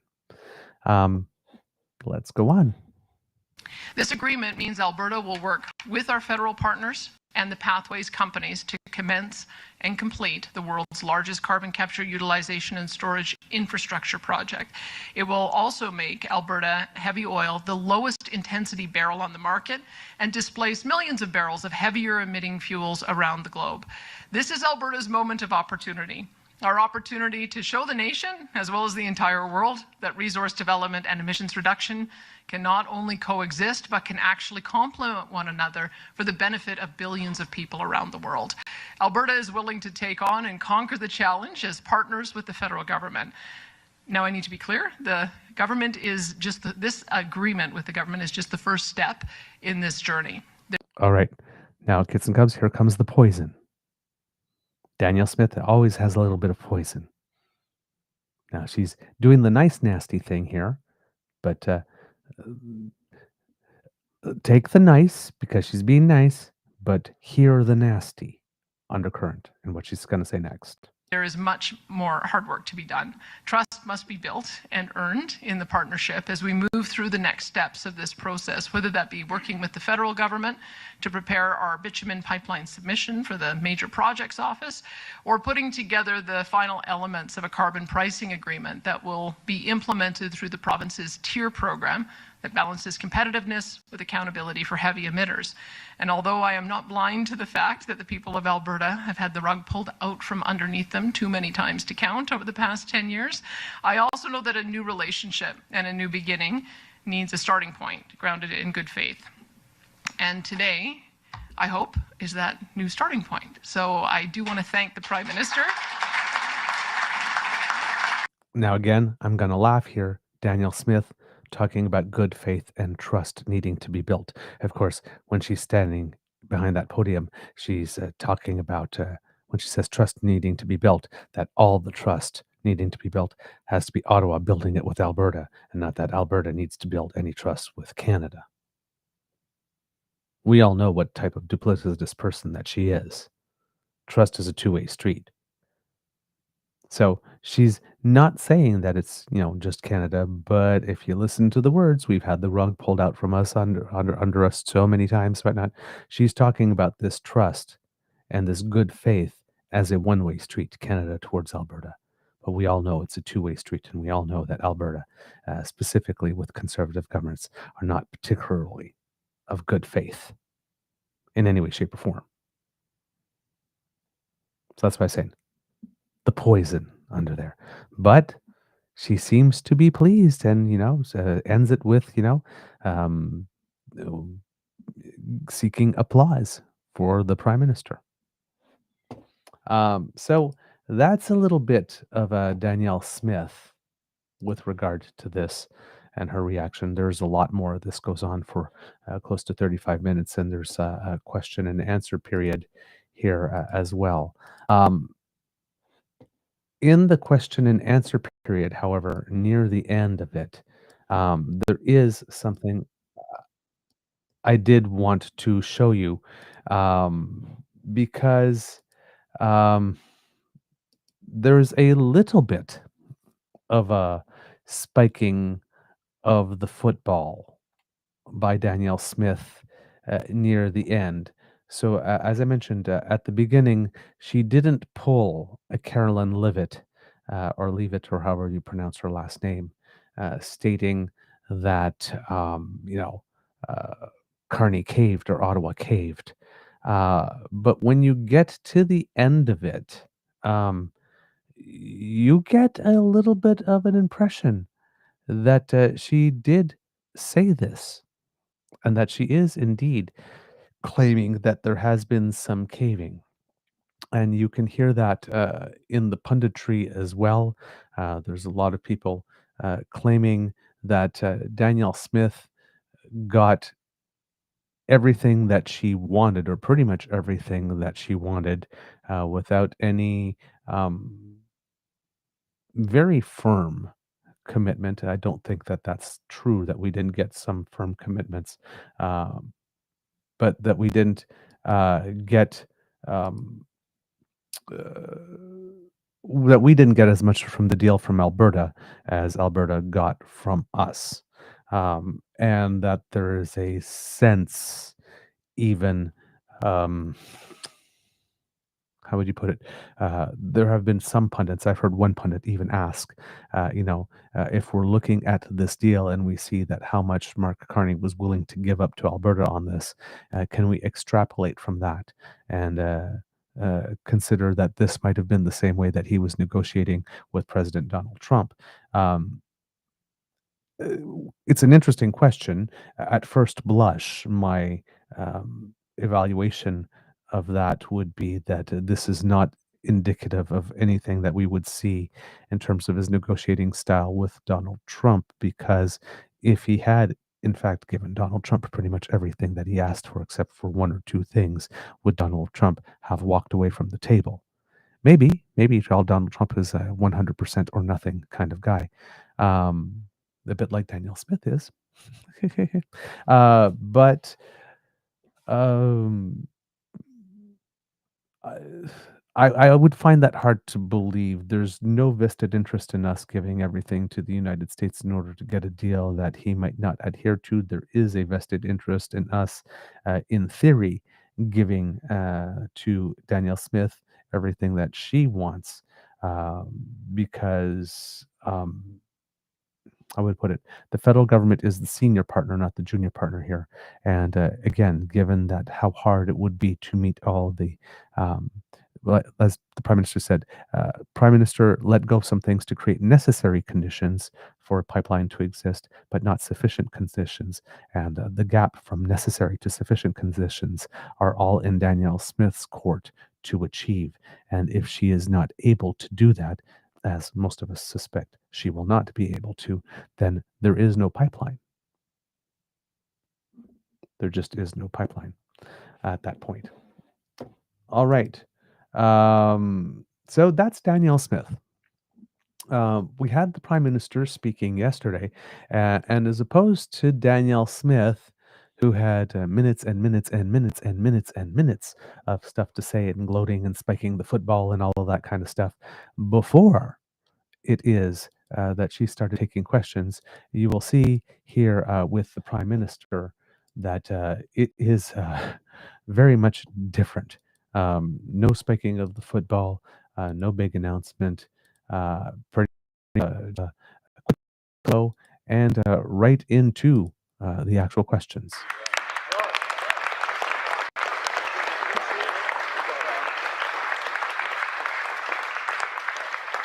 All right, I'll just take a couple questions. Obviously, big day for Alberta, big day for Canada, big day for building Big Day for the Trades. I want to thank Sean Strickland from the CBTU, Canadian Building Trades Union. I want to thank Jay and Colin here at Local Iron Workers and everyone for hosting Minister Zoleszewski, Minister Hodgson, Hogan. Great group here, as I say, a big day and a start of much more. On va commencer. Quelques questions. We'll be ready to take questions. Yep. So basically 43 seconds of chatting and right into the questions. First question. Pas de questions? No questions? Okay, no, just kidding. Yes, please. The mic is over there. There's the mic over there. First question, première question. Anis Hidari, CBC. Prime Minister, are you willing to approve a pipeline even if British Columbia or affected First Nations don't agree? Would you compensate them instead? Well, just to be clear, this agreement today between Alberta and the Government of Canada, it's the first step. It's an example of cooperative federalism. We're agreeing in partnership and in a spirit of trust. But what has to happen, several things have to happen before a pipeline is built, and one of those is a private sector proponent. Secondly, it goes directly to your question, which is that there needs to be full partnership, including equity ownership, substantial economic benefits with First Nations in Alberta, First Nations in British Columbia, as well as agreement and substantial economic benefits for the people of British Columbia. So we look at this as the start of a process. We've created some of the necessary conditions for this to happen. But there's a lot more work to do, and very much in the spirit of partnership. Et en français, c'est... All right. So that's the first thing that the Prime Minister had to say to the question. Pretty much, generic answer here from the Prime Minister. Hold on. I'm just going to bring myself back on screen here. There you go. With regards to that, like I said, this was a very short availability. So the next, he answers a little bit in French, and then we'll go to the next question he has asked in English right here. So let me give that to you right now. Just to follow up to that, what if there aren't any private sector proponents? You mentioned them there. Well, if there's not a private sector proponent, there won't be a pipeline. I mean, and let me say another thing, if I could, just to take advantage of your question, which this agreement is about much more than just a pipeline. Pipeline's obviously an important component to this, and specifically as a priority of Pipeline to Asia. But it's also the Pathways Project, the world's largest carbon capture storage project, a project that will make Alberta energy, specifically oil and gas, competitive for the long term because it'll make it low carbon. A project that will create an entirely new industry, an industry that needs workers, like workers here. It's also about nuclear, building nuclear capacity in Alberta, building interties, transmission interties. We need a lot of iron for transmission interties with British Columbia, with Saskatchewan, so we have a much more efficient and competitive and lower cost grid. And it's about building AI data centers that are sovereign, to use the word. So that means that we control in Canada our data, our information, our intelligence, if I can put it that way. So it's a very ambitious and comprehensive partnership, and there's many things that can be done going forward. Et aussi en français. En français, c'est alors, s'il n'y a pas un acteur dans le secteur privé pour le pipeline, il n'y aura pas une pipeline, c'est évident. C'est pas une question d'argent du gouvernement fédéral, ni du gouvernement fédéral, ni du gouvernement de l'Alberta. Mais cet accord, ce protocole est plus grand qu'une pipeline. Ça inclut le stockage de carbone, le projet de Pathways, le plus grand projet de stockage de carbone du monde, une nouvelle industrie pour l'Alberta et pour le Canada. Ça inclut l'énergie nucléaire, ça inclut des connexions entre les systèmes d'électricité de la Colombie-Britannique, l'Alberta et de Saskatchewan, et puis de peut-être le territoire de Nord-Ouest et du Yukon. Et puis, ça inclut des centres. So this is the Prime Minister talking in French about how these energy projects, particularly when we're talking about interties, could indeed link the western provinces with with two northern territories, Northwest Territories and Yukon, to try to create a bit more of a stable grid where if someone needs baseload power, they can draw it from other regions rather than having to rely strictly on itself here, which is very, very important, especially if we want a full east-west clean grid somewhere along the way. And then finally, like I said, it was a very short availability. The Prime Minister is asked one final question, and we have it here for you, kits and cubs. The two answers. What is in this agreement are the components, the two things. One is an agreement that then is finalized and made more specific over the course of the next several months by the start of April. But at its core is tightening the tier system, which is the industrial carbon price system here in Alberta, to a level of at least $130 with a pass price from there. What does that mean? It means more than a 6 times increase in the industrial price of carbon, from its effective level, which is much lower than the headline level, the effective level, to the level that's committed in the agreement. That's the first thing. The second is methane reductions in methane, more than 75% reductions in methane by 2035, that commitment that's there. Thirdly, it creates the conditions for this big investment in the Pathways project, the largest in the world, which will have huge reductions in emissions, the equivalent of taking more than 90% of the cars and trucks off the roads here in Alberta in the first phase of that project. It also creates the conditions for nuclear power and the conditions for interties between British Columbia, which is a clean grid, with Saskatchewan, with the Northwest Territories and Yukon, all to make it more efficient, more sustainable. You know, we are going to get to our greenhouse gas objectives, our climate objectives, by only through massive investment. And so we need agreements like this in order to drive that massive investment. That's why this is that's one of the reasons why this is a good day for Alberta, a good day for Canada, and that's what the Government of Canada is committed to doing. Merci beaucoup. Thank you very much. Thank you.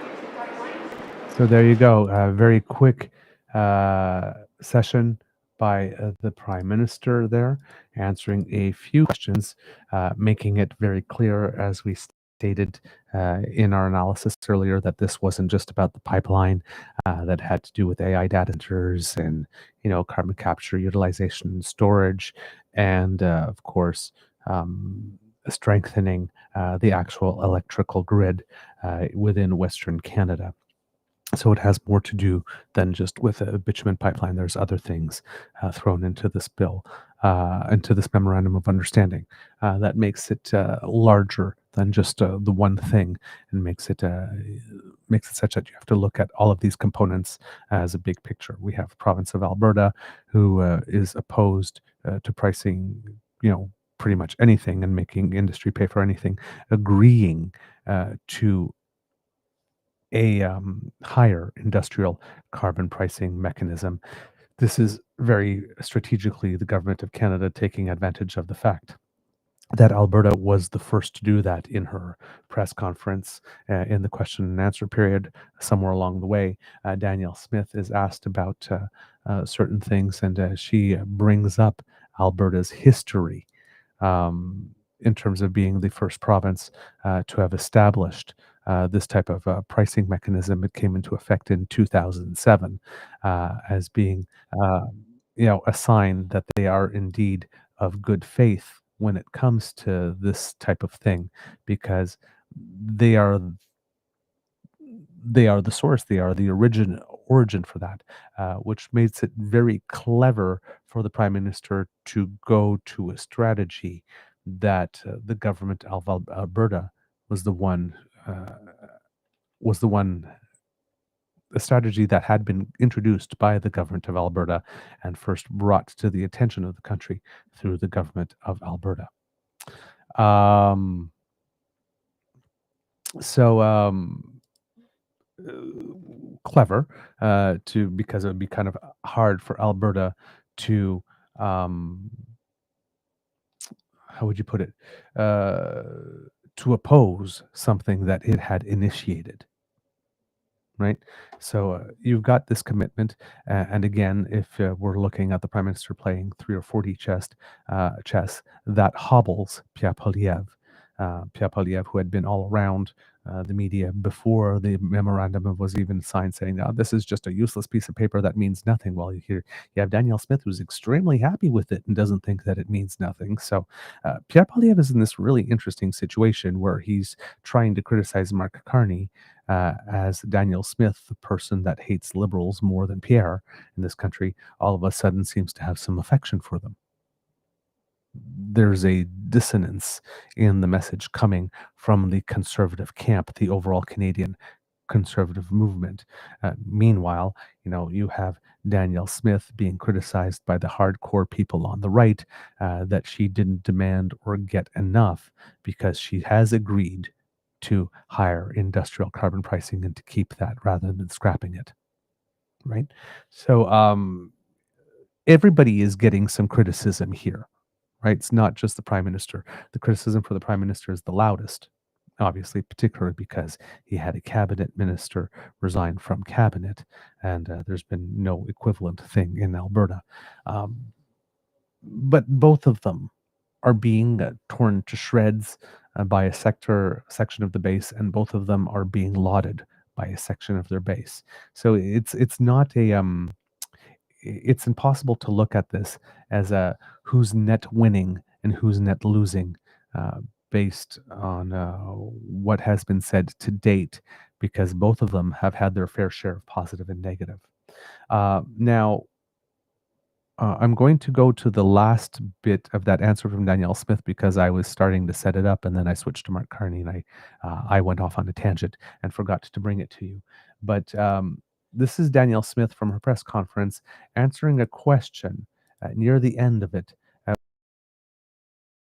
spiking the ball a little bit. Of what they earn, and then they will also put forward a portion of the cost. Mm-hmm. This also comes with complete carve out for Alberta on the clean energy regs, removing greenwashing provisions. Do you feel like Alberta is a winner in these negotiations? Well, I can tell you I had a pretty happy caucus when we talked about it yesterday. So I would say that we put on the table what it is that we wanted to achieve. And I talked about the nine bad laws. And let me just go through them so that you know why it is we're feeling like this is a win for Alberta.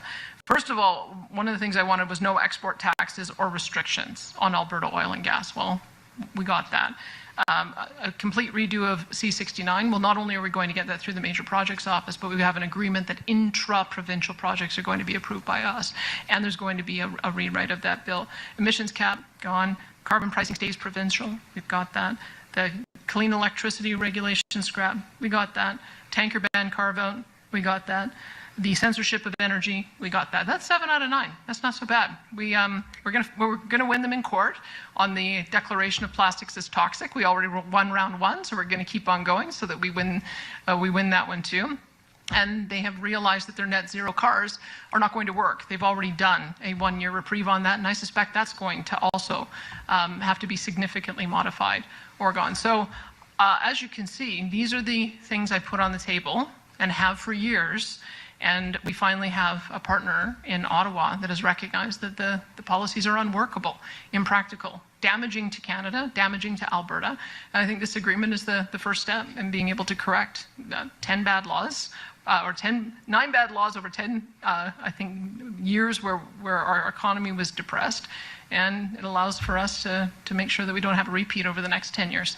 Thank you, and that'll conclude today's press conference. Thank you, everyone, for joining us. So you will notice in that answer how all of a sudden it was an emissions cap once again and not a production cap, like she's been saying it was for the last long time. Oh, now all of a sudden it's an emissions cap again. You will notice she's basically saying we got everything that we wanted. She's basically saying we got everything we wanted. Here. Whether or not that's actually true, whether or not she got what she wanted in theory, but when you come to see it work in real life, it doesn't. But yeah, she's spiking the ball here a little bit, claiming that she got everything that she wanted. And that's what led some pundits to claim, well, gee, if this is the way that Mark Carney negotiates, do we really want to see what's been happening with the U.S.? I think the objectives are slightly different between Alberta and the U.S. here. So, but yeah, as you can see here, Danielle Smith pretty much spiking the ball here. Leaves a bad taste in my mouth, I have to say, watching her smile that way and, so smugly going, well, we wanted this, we got that, we wanted this, we got that, we wanted this, we got that, and we're going to win here too, and we'll win here too, and we'll get everything that we want eventually because it was everything the government did was wrong and was bound not to happen or not to work. Now, the caveat in that is that, well, yeah, by the time that we are now in 2025, given that Alberta was kicking and fighting and resisting and screaming and dragging and making itself dead weight and forcing us to carry it for the entire time we were trying to do that, instead of just getting on with it and doing it and being a team player. Well, yeah, of course we can't meet all those things now. It's really convenient to be the province that has decided that it was going not to cooperate on everything and take everything to court and make everything as difficult as humanly possible to get over the finish line or even get started, and then turn around 12 years later and say, well, you see, these projects were never going to work anyway. They didn't work in great part because you never for 1 second created a condition that would allow them to work. You never gave it the permission structure. We don't know if these things would have worked had we just put them in place and had everybody jump on board and see what would happen. We didn't get that in Canada. So it's a little disingenuous for Danielle Smith to be standing at a podium now and claiming all these things were bad rules from the start that never would have worked, when Alberta not only, had they just passively decided not to engage, that would have been one thing, but they actively decided to obstruct and stall and delay and destroy. So it's not the flex she claims it is, but everybody in the room that's happy that Alberta allegedly got everything it wanted is not going to look back at those details, right? It's not the time for hindsight at this particular moment, isn't it? All right. Looking at other leadership here, the Bloc Québécois leader Yves-François Blanchet was asked what he thought about this type of stuff. He was less than impressed. Most of his comments were in French, so I won't be able to show them to you. But how would I put it? Yves-François Blanchet found himself in the very funny situation of standing in front of a microphone and claiming that if the province of British Columbia was looking for a federal partner to defend its right to not have these types of projects cross its territory without its permission, that they would have no better partner, no better friend than the Bloc Québécois, which I think was Chantal Hébert who pointed out, you have a situation where the leader of the Bloc Québécois is in front of a microphone claiming that he supports something or supports anything that has the word British in it, namely British Columbia.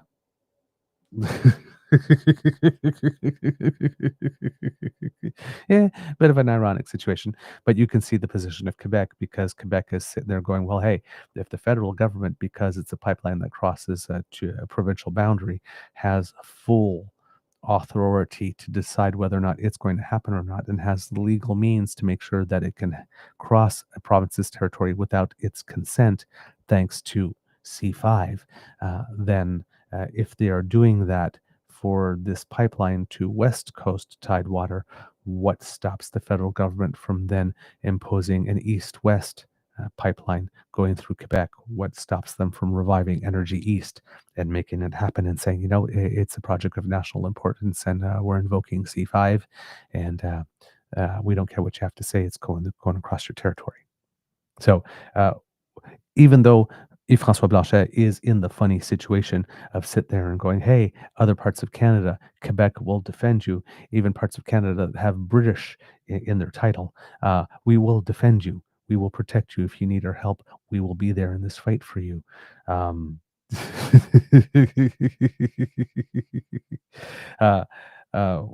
Right. But that situation is motivated by a very real concern. However, take away the quirkiness of, hey, this is what it's like doing politics in Canada, I guess. There is a very serious underlying issue with regard to the province of Quebec.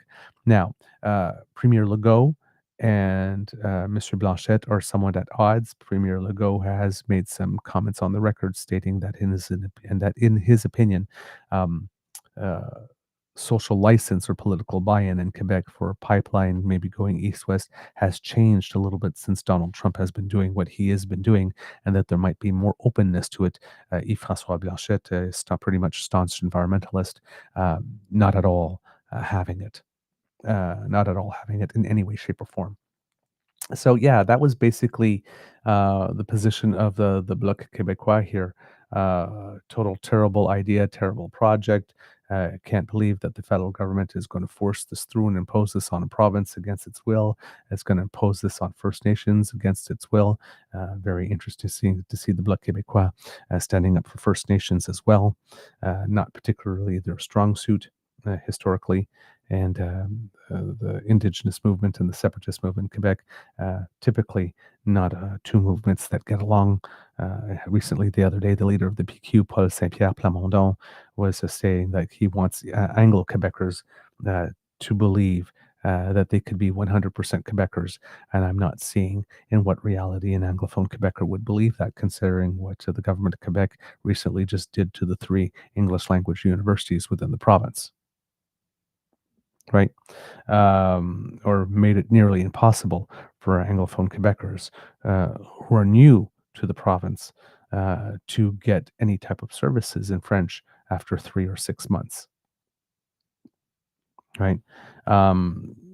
It's not a province that has shown itself the most friendly to Anglophones over the past 10 to 15 years, let's say. So for him to be claiming, like this, I want Anglophones to believe that they could be 100% Quebecers. That's going to be hard to do when you have Francophones acting as if they don't believe that Anglophones can be 100% Quebecers, or ever would be considered 100% Quebecers. Right. But the overall, that's some sort of overall contextual stuff going on here within the province of the province of Quebec. But with regard to a pipeline specifically being forced across the territory, that is something on which Mr. Blanchet and Mr. Eby might be have lots of points of agreement. Now, whether or not Mr. Eby will take advantage of this offer from the leader of the Bloc Québécois, because that comes with its own set of landmines, was yet to be seen. But there is a partner, whether Eby wants one or not. The Bloc Québécois is going to be that force within Parliament that's going to stand against this. We also have Elizabeth May again reacting. What she said about the Hecate Strait was a couple of days before this. And then what she has to say now is, of course, after the announcement, you would be forgiven uh, if you would assume that Miss May would not be extremely happy with this, and you would have guessed right if that is that's what you would think. Um, her her statement about this is a I don't want to say that it's hard to follow. Um, it's hard to bring to you um, without any stops and starts because Elizabeth May um, likes to throw in a word or two of French here and there within the answer and slip back and forth. She doesn't keep things as orderly as other leaders do. So there might be some times where I'm going to have to give a little bit more simultaneous interpretation, but they're usually shorter passages here. But here we go. Elizabeth May reacting here the agreement. As it has been presented and as she has learned about it. We knew we had a lot of advance notice that there would be some kind of memorandum of understanding between the government of Alberta and Premier Danielle Smith and Prime Minister Mark Carney. But this is simply unimaginable. This is a betrayal of so many different values, so many different agreements, so many different orders of rights and existing Canadian law. It completely sets the stage for the complete abandonment of Canada's climate policy. It is simply shocking. So I will go through in short order major concerns and then be available for any questions anyone has. And I think, of course, you're all hearing the responses from British Columbia First Nations, coastal peoples of British Columbia, as well as Canadians from coast to coast. What this accord does is give a fast track to massive industrial projects, some of which are unlikely to work, but waste a lot of money, some of which may work, but will not help the climate crisis, and others that simply make no sense. Maintenant, c'est un protocole d'accord entre Ottawa et Alberta, c'est vraiment un grand cadeau vers l'industrie nucléaire, l'industrie d'énergie fossile. This is basically saying that this is a great present to the nuclear energy industry, to the fossil fuel industry. Vers quelques groupes des industries, mais pas pour les peuples autochtones. C'est une violation des droits dans la Constitution du So this is not a good deal for Indigenous people. In fact, it's moving away from the rights of Indigenous people as expressed in the Constitution. Canada. Puis aussi dans quelques autres accords partout au Canada. We're looking at an agreement. Let's start with the things that don't make sense.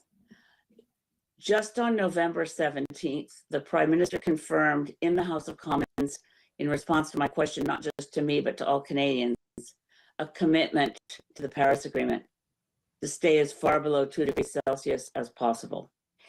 This agreement is premised on net zero by 2050, as though they are the same things. They are not. Net zero by 2050 is a fraud. It always has been, because in order to avoid catastrophic impacts from the climate crisis, emissions need to be reduced quite sharply. And yesterday, but certainly the date limite de 2050.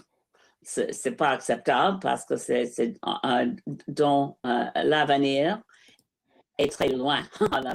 It's basically saying that the 2050 date is not acceptable because it's a date that's too far in the future. Yeah, it's too far in the future. 2050 is not a date that shows up in the Paris Agreement at all.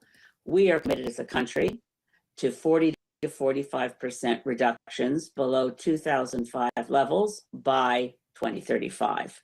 So everything about this agreement, the notion of net zero, la notion de zéro d'ici 2050. Ce n'est pas une cible acceptée, ce n'est pas une cible dans l'accord de Paris. Basically, the 2050 target is not an accepted target. It does not feature in the Paris Agreement. So that's the first point. We need to ensure we're meeting international law, which is the Paris Agreement. But for that matter, we also have to meet domestic law, because Canada has the so-called Zero Accountability Act that requires that Canada have emission reductions by 2035. The plan to achieve those under domestic law is due in February 2026. This blows a hole through all of that if we were serious about building an oil pipeline to expand production of the dirtiest of forms of oil, which is bitumen, from the oil sands of Alberta. It is also absurd in that it speaks of something that can't exist. And what can't exist is a bitumen pipeline. I say that not as a political statement, but as a physical reality, that bitumen is a solid and can't flow through a pipeline. That's why the substance that moves through the Trans Mountain pipeline isn't solid bitumen, but diluted bitumen, which makes it a far more dangerous substance and makes it impossible to clean up in the marine environment. So I don't know why any written document signed by a prime minister and a premier would refer to a bitumen pipeline. But for a moment, imagine they actually want to move solid bitumen to the BC coast. That's easy.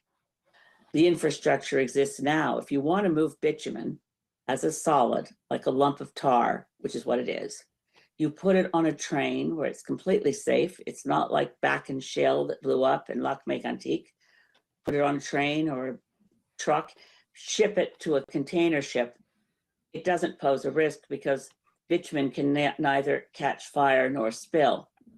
It, just as a note of interest, of the diluted bitumen that now leaves Burnaby from the Trans Mountain pipeline and is shipped to China, on arrival at any port, dilbit, whether going to China or the US or wherever, the first thing they do is take out the diluent, which is a mix of chemicals, basically fossil fuel condensate, that makes the bitumen, once stirred in, capable of flowing through a pipe.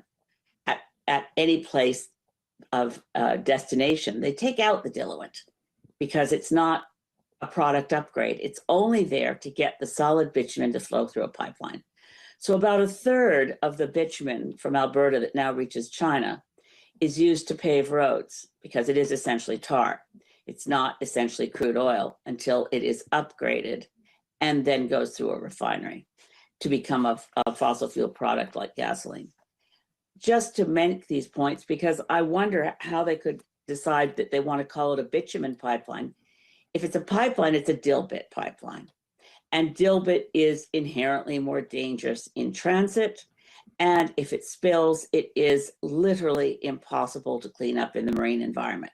So the tanker ban that was enacted on the BC coast as a voluntary understanding between the federal government and BC government when the prime minister was Pierre Trudeau in 1972, that wasn't motivated by climate action, obviously. In 1972, that was motivated to protect the BC coastline from a major oil tanker spill, such as was experienced a couple of years later in Alaska with Exxon Valdez.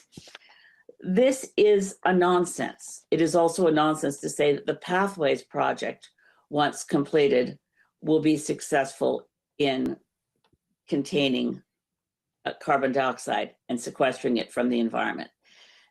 Carbon capture and storage is notoriously hugely expensive and not particularly effective.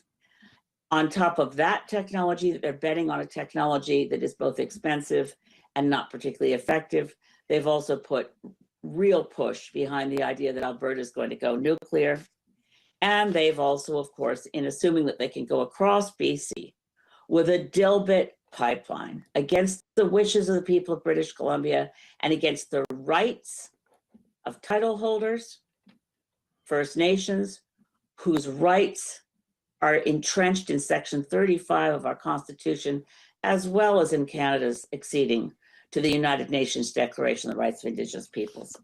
At every level, this is an abomination, and I'm afraid that Prime Minister Mark Carney and Premier Danielle Smith will find that no matter Danielle Smith saying in the press conference today that this memorandum of understanding does not give a veto to the province of British Columbia or any province or anyone else, if Premier of Alberta, Danielle Smith, thinks that First Nations in this country don't have constitutionally enshrined protected rights, and that there aren't enough bulldozers in this world to stop the determination of British Columbia coastal First Nations to say, no damn way are you crossing British Columbia again with a dilbit pipeline to create more tanker traffic, to threaten our marine environment and billions of dollars worth of industry on our coastline, our fishery, our tourism.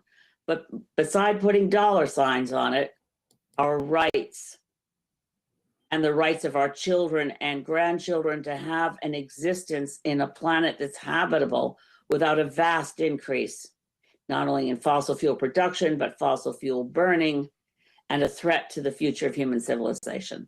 So I read this memorandum of understanding expecting to see concern, expecting to think they're going to offer the possibility of a pipeline if they can find a private sector proponent.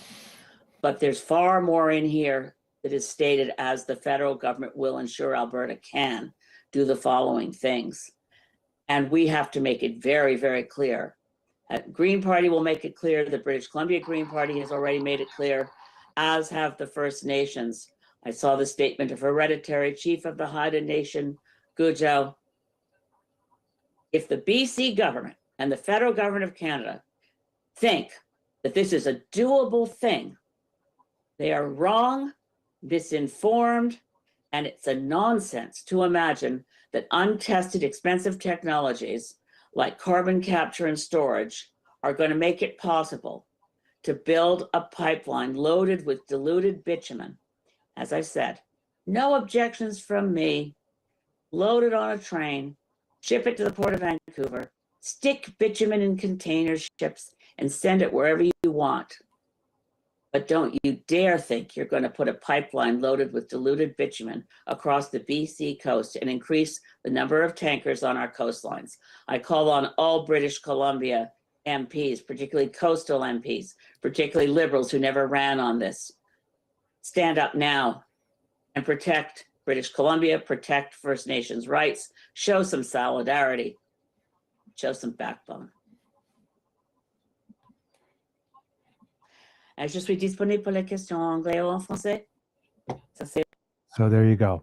Elizabeth May stating her full position there. And of course, we learned some data there, some important facts about dilbit versus bitumen, and bitumen being a solid product. If we wanted to sell bitumen, we could just put it on a train and then load it on a boat. We wouldn't have to make it into some type of a liquid format in order to get it through the pipeline. That's something I didn't know, actually. So I learned that from Elizabeth May during this press availability. But you can see that she's not very pleased with it. I'd be very surprised if Mark Carney maintains her yes vote on the rest of the budget votes having to take place before everything is implemented and underway.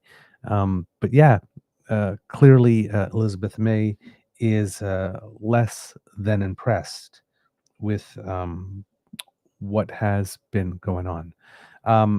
I have more for you, kits and cubs, but I think I will save it till Monday's show, because there is some moments from the press conference from Danielle Smith to show you where she got some questions from Rebel Media. And you can tell by the tone of the questions that they want to just run and rage about this. Danielle Smith, in her answers, has not been giving them the permission structure to do that. I don't know if Rebel's going to go ahead and do it anyway. But there was a question from Ezra Levant and there was a question from Sheila Gunn-Reid. And you can tell by the manner in which the question was asked that they're not happy that Danielle Smith has reached this deal yet. I'm not sure if they're not happy enough to write scathing articles saying Danielle Smith sold us out right off the bat, or whether or not they're going to be willing to give it some time, given that she did give it an answer that was sort of like don't worry. Well, not don't worry, but it's like it's so we got what we needed. You'll see, type thing. So whether or not they're willing to wait to see, or whether or not they want to just rake her over the coals right away. But you can tell that the hardcore element of that base is not particularly thrilled with that. Also, one of the kits here also brought our attention to an address that Mark Carney delivered afterwards to a Chamber of Commerce that was supposedly rather spectacular. I did not have a chance to see that yet. Time is a little limited on show days because I have to be at the theater at a certain time before the show, an hour and a half before the show starts. And that takes away the rest of my pretty much research day because I'm at the theater from the 6 p.m. until close to 11 p.m. and that's normally time that I take putting into the show, and that's not available to me at the moment. So I did not see the Chamber of Commerce thing. I will try to get a look at it at some point over the weekend and maybe come back to it on Monday, along with some of those statements, the two questions from Rebel, and because I'm sure there's going to be a lot of fallout from this over the course of the weekend. But overall, we have a memorandum of understanding. The government of Alberta seems to be happy, but as we mentioned, the Premier of Alberta does have some leadership conditions and situations going on at the moment. The mired in scandal, 14 recall petitions against her, having lost her bid to try to temper the Forever Canadian movement, seemingly on the path to lose her bid to deny the Alberta Party the right to change its name to Progressive Conservatives. The AHS scandal still circulating through whatever system it needs to go through in order to get to a day in court. All this is happening at the same time. So she has a shiny bauble to go into that leadership convention and claims that she got this amazing win. And we'll see what the vote will be, how close it will be to 91.5%. But that's her thing right now. And that's the immediate hurdle she's trying to get through. The Prime Minister buying some peace with the province of Alberta, at least until July 1st of next year, one could say, because now Danielle Smith has a lot on her plate to get fulfilled in order to meet some of these conditions that are in the MOU and overall conditions as well. For a pipeline to be remotely feasible. So they'll probably have less time to be attacking Ottawa on a regular basis if she wants to meet all those deadlines. There's a lot that needs to be done by April 1st, and then a lot more that needs to be done by July 1st. So we'll see if she is able to get all of that done in a manner that is sufficient for the Government of Canada to move forward and actually move this project to the Major Projects Office list. Specifically, we have the Bloc Québécois and Quebec saying that it is willing to stand up for British Columbia. We have British Columbia saying that this is unacceptable, and the stage set for Premier Eby to become the new Premier Smith, taking on Alberta. A file and an issue that probably does not disadvantage him as someone who might be thinking of going to an election early in order to take advantage of the disorder and the disarray within the BC Conservative Party. This shiny memorandum of understanding, especially if she can move forward on a couple of those things, might also create the basis for which Danielle Smith could go to an election early and try to secure another mandate before people start asking too many questions about the MOU and maybe see that she won't be able to get anything done. This might be an opportunity for her as well. So the provincial premiers certainly getting a lot of what they need out of it. The leader of the Bloc Québécois, as we mentioned, willing to stand up for British Columbia because it is concerned about a project that is unwanted being forced on the territory, legitimate concerns. So they will be paying close attention to British Columbia and sticking their nose in this issue a lot. Pierre Poilievre with the situation of not really knowing what to say publicly and where to stand because all his go-to responses that, well, it comes from Mark Carney, so it must be awful, it must be terrible. It comes from a liberal, so it must be terrible. We can't support this, is not really working, or is at least creating some type of dissonance with the messages that Danielle Smith is putting out there.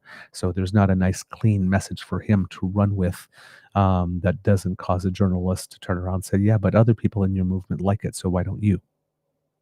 What are you seeing that nobody else sees? And so he's a little bit isolated and left out on a ledge by himself. This might be by design by Mark Carney. And Mark Carney, with, yes, losing a cabinet minister, but not a member of caucus, definitely creating some tensions with the BC caucus of his overall caucus. Probably even the Quebec caucus of his overall caucus, but a lot of people willing to wait and see how this plays out. But also an opportunity for him to collect more votes or solidify some bona fides on the right hand of the political spectrum, maybe drawing more traditional progressive conservative voters to him, maybe some even harder core conservative voters who are not ridiculously far right, but maybe seeing the value in what it is that Prime Minister Carney is wanting to do. We have the federal NDP for whom there's an opportunity to step in, given that a huge flank of the left has been vacated by Mark Carney on environmental issues, if it can get itself together and have a leader that will speak to them in a manner that is convincing. And we have an opportunity for Elizabeth May as well. I believe she said it. I'm not sure if she said it in English, but she may have said it in French in her intervention in that most recent video, stating to Stephen Guilbeault that, we are very good friends, and I very much respect you. So you do have a home in the Green Party should you wish to cross the floor. So Elizabeth May, with the best opportunity she's had in a while to double her caucus to 2. I'm sure there will be some conversations going on behind the scenes for that. It would be not so great for Mark Carney if Stephen Guilbeault left caucus completely or did cross the floor, because even though Stephen Guilbeault is laughed at in Alberta, he is very well respected in the province of Quebec. He was the lieutenant for a reason, and a lot of people there like him. So good that he's remained in caucus, but we don't know what type of effect that will have within the vote base in Quebec for the Prime Minister. So the Prime Minister putting a lot at risk here in terms of political capital. But I'm guessing, I guess the question at the end of this is this a real thing for Danielle Smith, or did the Prime Minister simply, through an MOU, through a document, through a more formal process, just basically hand Danielle Smith all the rope that she needs? And then he's waiting to see what she does with it. Time will tell. I see elements of everything in this particular strategy, and I guess it's just going to depend on how well people play the cards that they now hold. The Prime Minister took the entire deck, shuffled it all over again, and then dealt out some new cards. So there's the opportunity, but there's how skilled each political movement or political player is at seizing that opportunity without overplaying the hand. And that's what we're going to be seeing over the next few months in terms of the fallout. Everybody here stands to win something big. Everyone here stands to lose something big. And that's all the players, even the more minor players in this. So again, who said that Canadian politics is boring? Stay tuned, kids and cubs, because there's going to be a lot to come out of this. All right. Kids and Cubs, that's the end of this episode of the Daily Beaver Morning Show. We hope that you love listening to us because we love making this for you. Remember, sharing is caring and word of mouth is priceless. And when you share our content, especially with a little word of your own, stating why it resonated with you, that is advertising we cannot buy. And we are very grateful for when you do that. So please keep doing that. Please do it more. And we thank you for your help. Now, Kids and Cubs, if you would like us to help you, we can do that. All you need to do is travel on down to the True North Eager Beaver pod page made available to you by the Ray Girl. If you scan that QR code, it will bring you there. Or if you go to podpage.com/the True North Eager Beaver with a hyphen between each one of those words, when you go there and click on subscribe, our podcast version then comes to your favorite podcast feed whenever you need it. So if some days you are too busy to watch the show live, you can pop us in your ears because we are lightweight and portable and take on your day. So you get to do both at the same time. It's a win-win situation. Now, Kids and Cubs, if you would like to help us, you can do that in two ways. Number one is by traveling on down to the True North Eager Beaver Media Incorporated YouTube page. That QR code that just appeared will bring you right there, and you can smash with our buttons. If you're watching live, remember, if you smash now, you don't have to remember to do it before you leave. So go on and get freaky. We don't judge. In fact, we encourage you to let your freak flag fly when it comes to our buttons. Like, share, subscribe. Hey, take it slow. Click just one. Or go all in. Click all three. Either way, we approve. And so do Kits, Cassie, and Elaine. So thank you for your helping us with the algorithm. Now, Kits and Cubs, if you would like to help us in another way, we do incur some financial costs to bring the show to you, and we would appreciate your help if you liked our content this week, our interview with Bill Kelly, talking about what's going on with the pipeline MOU and all this other stuff that we have brought to you this week. If you like our content, you get something out of it, it resonates with you, and you would like to encourage us to do more because you think that this is something that should continue and expand, we would definitely appreciate an expression of encouragement, an enthusiastic expression of encouragement through a contribution to the Eager Beaver Lodge's Emergency Hydration Fund, also known as our tip jar. And you can get there by scanning the QR code that just appeared in the corner, which will bring you to our coffee page. That's coffee, ko-fi.com/eagerbeaver, all in one word. And when you drop a couple of toonies or loonies in there, well, it does wonders to keep your favorite beaver moist. Because a moist beaver is a happy beaver. And that's what the Emergency Hydration Fund does here at the Beaver Lodge. Make sure that your beaver remains very hydrated. So if you don't want me to show up on Monday looking parched or very, very, very thirsty, then we need your contributions now. So please help us. Fight the scourge that is dry beaver. We thank you for your support, Kits and Cubs. It means the world to us. It really does. And if you are doing the Buy Canadian thing, truenortheagerbeaver@gmail.com is our email address. If you can just send us a direct transfer there, then your transaction is 100% Canadian. Nobody in the oligarchy in the US gets a cut of your donation. And in fact, we get 100% of it. We get the cut that goes to them. It comes directly to us, which means your donation goes further and we can do more with it. So thank you so very much. And remember, there are memberships and Super Chat on our YouTube channel if you happen to be watching and would like to contribute through that means. Kits and Cubs as well. If you're not able to contribute financially, we please tell you not to worry because the gifts of your participation and presence are the ones that matter the most to us. Your presence and attention is quite a gift because you have lots of choices of where you can spend your time. And when you spend it with us, it does mean a lot. So thank you for that. And to that effect, Kits and Cubs, we want to hear from you. We want to know what you think about the show, good, bad, or ugly, or hear your suggestions that we can have for guests on the show. Great guests like Bill Kelly, for example. So please send those to us at that same email address, truenortheagerbeaver@gmail.com. That's where you can reach us. And if you want to reach us via our socials, at True Eager at the Blue Sky Beaver Lodge on the shitter, True North Eager Beaver on Facebook, our original home. And if you happen to be watching either live with the best damn fam in all of podcasting or on your own time, right down here in the comment section, our YouTube page. Let us know what you think. We also have an Instagram and a Damn Fam Discord, both created by members of the Dam Fam, and we highly encourage you to check those out as well.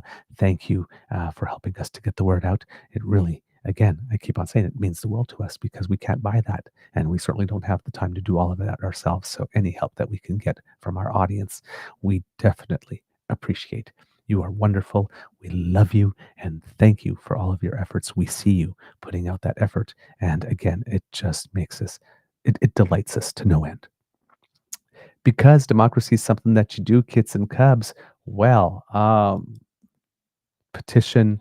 Let's look at petition E6679 because the signature period closes in just 5 minutes. 5 minutes. 44,869 signatures. If you have not yet done it, Dam Fam, I am going to put the link in the chat. You literally have 5 minutes or fewer.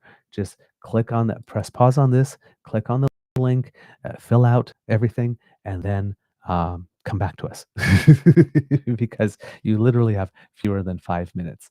But close to 45,000 signatures on this one. So really, really good initiative. Thank you for supporting it, Kids and Cubs. And of course, we have House of Commons petition 6821. The previous petition was to encourage honesty from our politicians and to have consequences for them if they deliberately spread misinformation. This petition, E6821, is to encourage the House to table a bill that would make it such that media in Canada should be owned by Canadians for Canadians and to deliver news in the best interest of Canadians. The signature is now at 7,038 signatures and closes on February 18th. So we do have some time to go to build this one up. But here you go, kids and cubs. I've put the link in the chat. Please, please, please go and add your signature there. And remember, if you are in Canada, you do not need to be a voting age and you do not need to be a permanent resident or a citizen to sign a petition. So this is a democracy opened up for you as well, if this is something that means a lot to you. So please put your signature there. It could definitely have some good consequences down the road if you support these types of initiatives. All right. Also, kids and cubs, as we like to mention here, in Prince Edward Island on December 8th will be by-election for provincial by-election, District 2, Georgetown Ponal, in which the leader of the PEI Liberals, Robert Mitchell, is running to try to secure his seat. That will take place on December 8th, as I mentioned, with advanced polls taking place November 29th. That's tomorrow that there are advanced polls. So please vote early if you can. Plan your vote. As well as December 1st and December 5th, voting will be open from 9 a.m. to 7 p.m. All right, kids and cubs, it could be a tough world out there. So please be, oh, I forgot the words of wisdom. Shame on me. Shame on me. Words of wisdom, kids and cubs. I am just going to say, make an effort to eat some good things today and give your body some good nourishment that it will thank you for. Sometimes we get a little lax in our diets and sometimes we just need to nudge ourselves. And I'm saying this specifically for me because while I'm doing the shows, like I say, I have a little stash of food and stuff like that I eat between each time I go on stage. I either grab a little something, and some days it's really good. It's it's hummus and crackers and stuff like that, and healthy, or hummus and carrot sticks and stuff like that. But other days it's just a big bag of chips that I keep coming back for. Show your body some love by putting some good fuel into it today, if you can. Really appreciate that's the best I got for you. It could be a tough world out there, kids and cubs, so please be kind to and gentle with yourself. And today, kids and cubs, may I ask you please to say, because it's the audience participation time, Mr. Beaver, please cue the cock on the count of 3. 1, 2, 3. Let me hear you. Oh yes, kids and cubs, that was so lovely.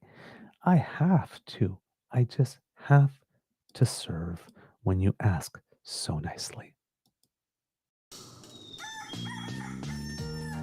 You are listening to a True North Eager Beaver Media Incorporated podcast. The True North Eager Beaver podcasts are proudly brought to you by our founding sponsors, the Misfit Mysteries from Corvid Moon Publishing, your source for science fiction, fantasy, and cozy mysteries featuring a broad diversity of characters. CanadianTarot.com, their uniquely Canadian online eclectic tarot community, and the Peppermaster, hot pepper sauces made from farm-fresh ingredients to thrill your taste buds and expand your mind. We are grateful to the Crier Media Network for its support, Pete Jarvis for our artwork, and Paul Joseph Something for our opening and closing sequence music.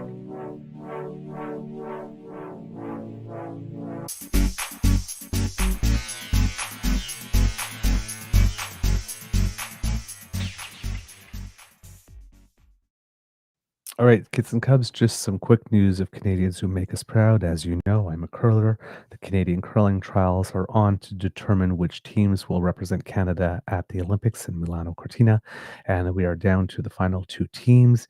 Yesterday, Matt Dunstone in the do-or-die semifinal defeated Mike McEwen, and he earns the right to take on Brad Jacobs in a best-of-3 series. So they will be playing 3 matches. If you win 2 of 3, you get to represent Team Canada. And on the women's side, local favorite Christina Black defeated Carrie Anerson in a surprise defeat and a revenge match, grudge match, because in the initial round robin on the first day, Team Anerson defeated Christina Black 12-5. Well, Christina Black definitely is playing like a woman on a mission here. Making exceptionally good shots. So she will be taking on Rachel Homan again in a best-of-3 series. This is the first time that best-of-3 series for final has been tried in a major competition for curling, so this is relatively new. Matt Dunstone is currently the number 1 team in Canada, and so is Rachel Homan on the women's side. So we have the best teams in there battling for it. Brad Jacobs, of course, however, who Matt Dunstone will be taking on, has gone to the Olympics before and has won the gold medal with his team. He does not have the same team now as he did then, but he has experience. Rachel Homan has also been to the Olympics before. Lots to cheer for. They will probably be some of the best curling matches of the season if all teams play as well as they have been able to play. The Dunstone team, a bit lucky to be in this situation because they had won their first 4 matches, but then lost the next 3, and they absolutely needed a goose who lost against Jacobs in the final match of the round robin. And Brad Gushu, for those of you who watched it, had an opportunity for a triple takeout on his last shot, and everything was lined up. All he needed to do was hit it a quarter of a hair from nose on either side, and all 3 would have gone. And he threw a shot that was too perfect. He hit the rock that he needed to do exactly on the nose, and it squirted between the 2 rocks. Other 2 rocks that he needed, and ended up losing, and didn't even make the playoffs. A very surprising twist, but sometimes that happens. Sometimes you throw the shot just too well, and you make a shot that you never, ever, ever, ever would have made if you actually tried to make it. If he turned around and said, yeah, I just want to pick mine out between the other 2, he probably wouldn't have made it. He probably would have rubbed on something else somewhere along the way.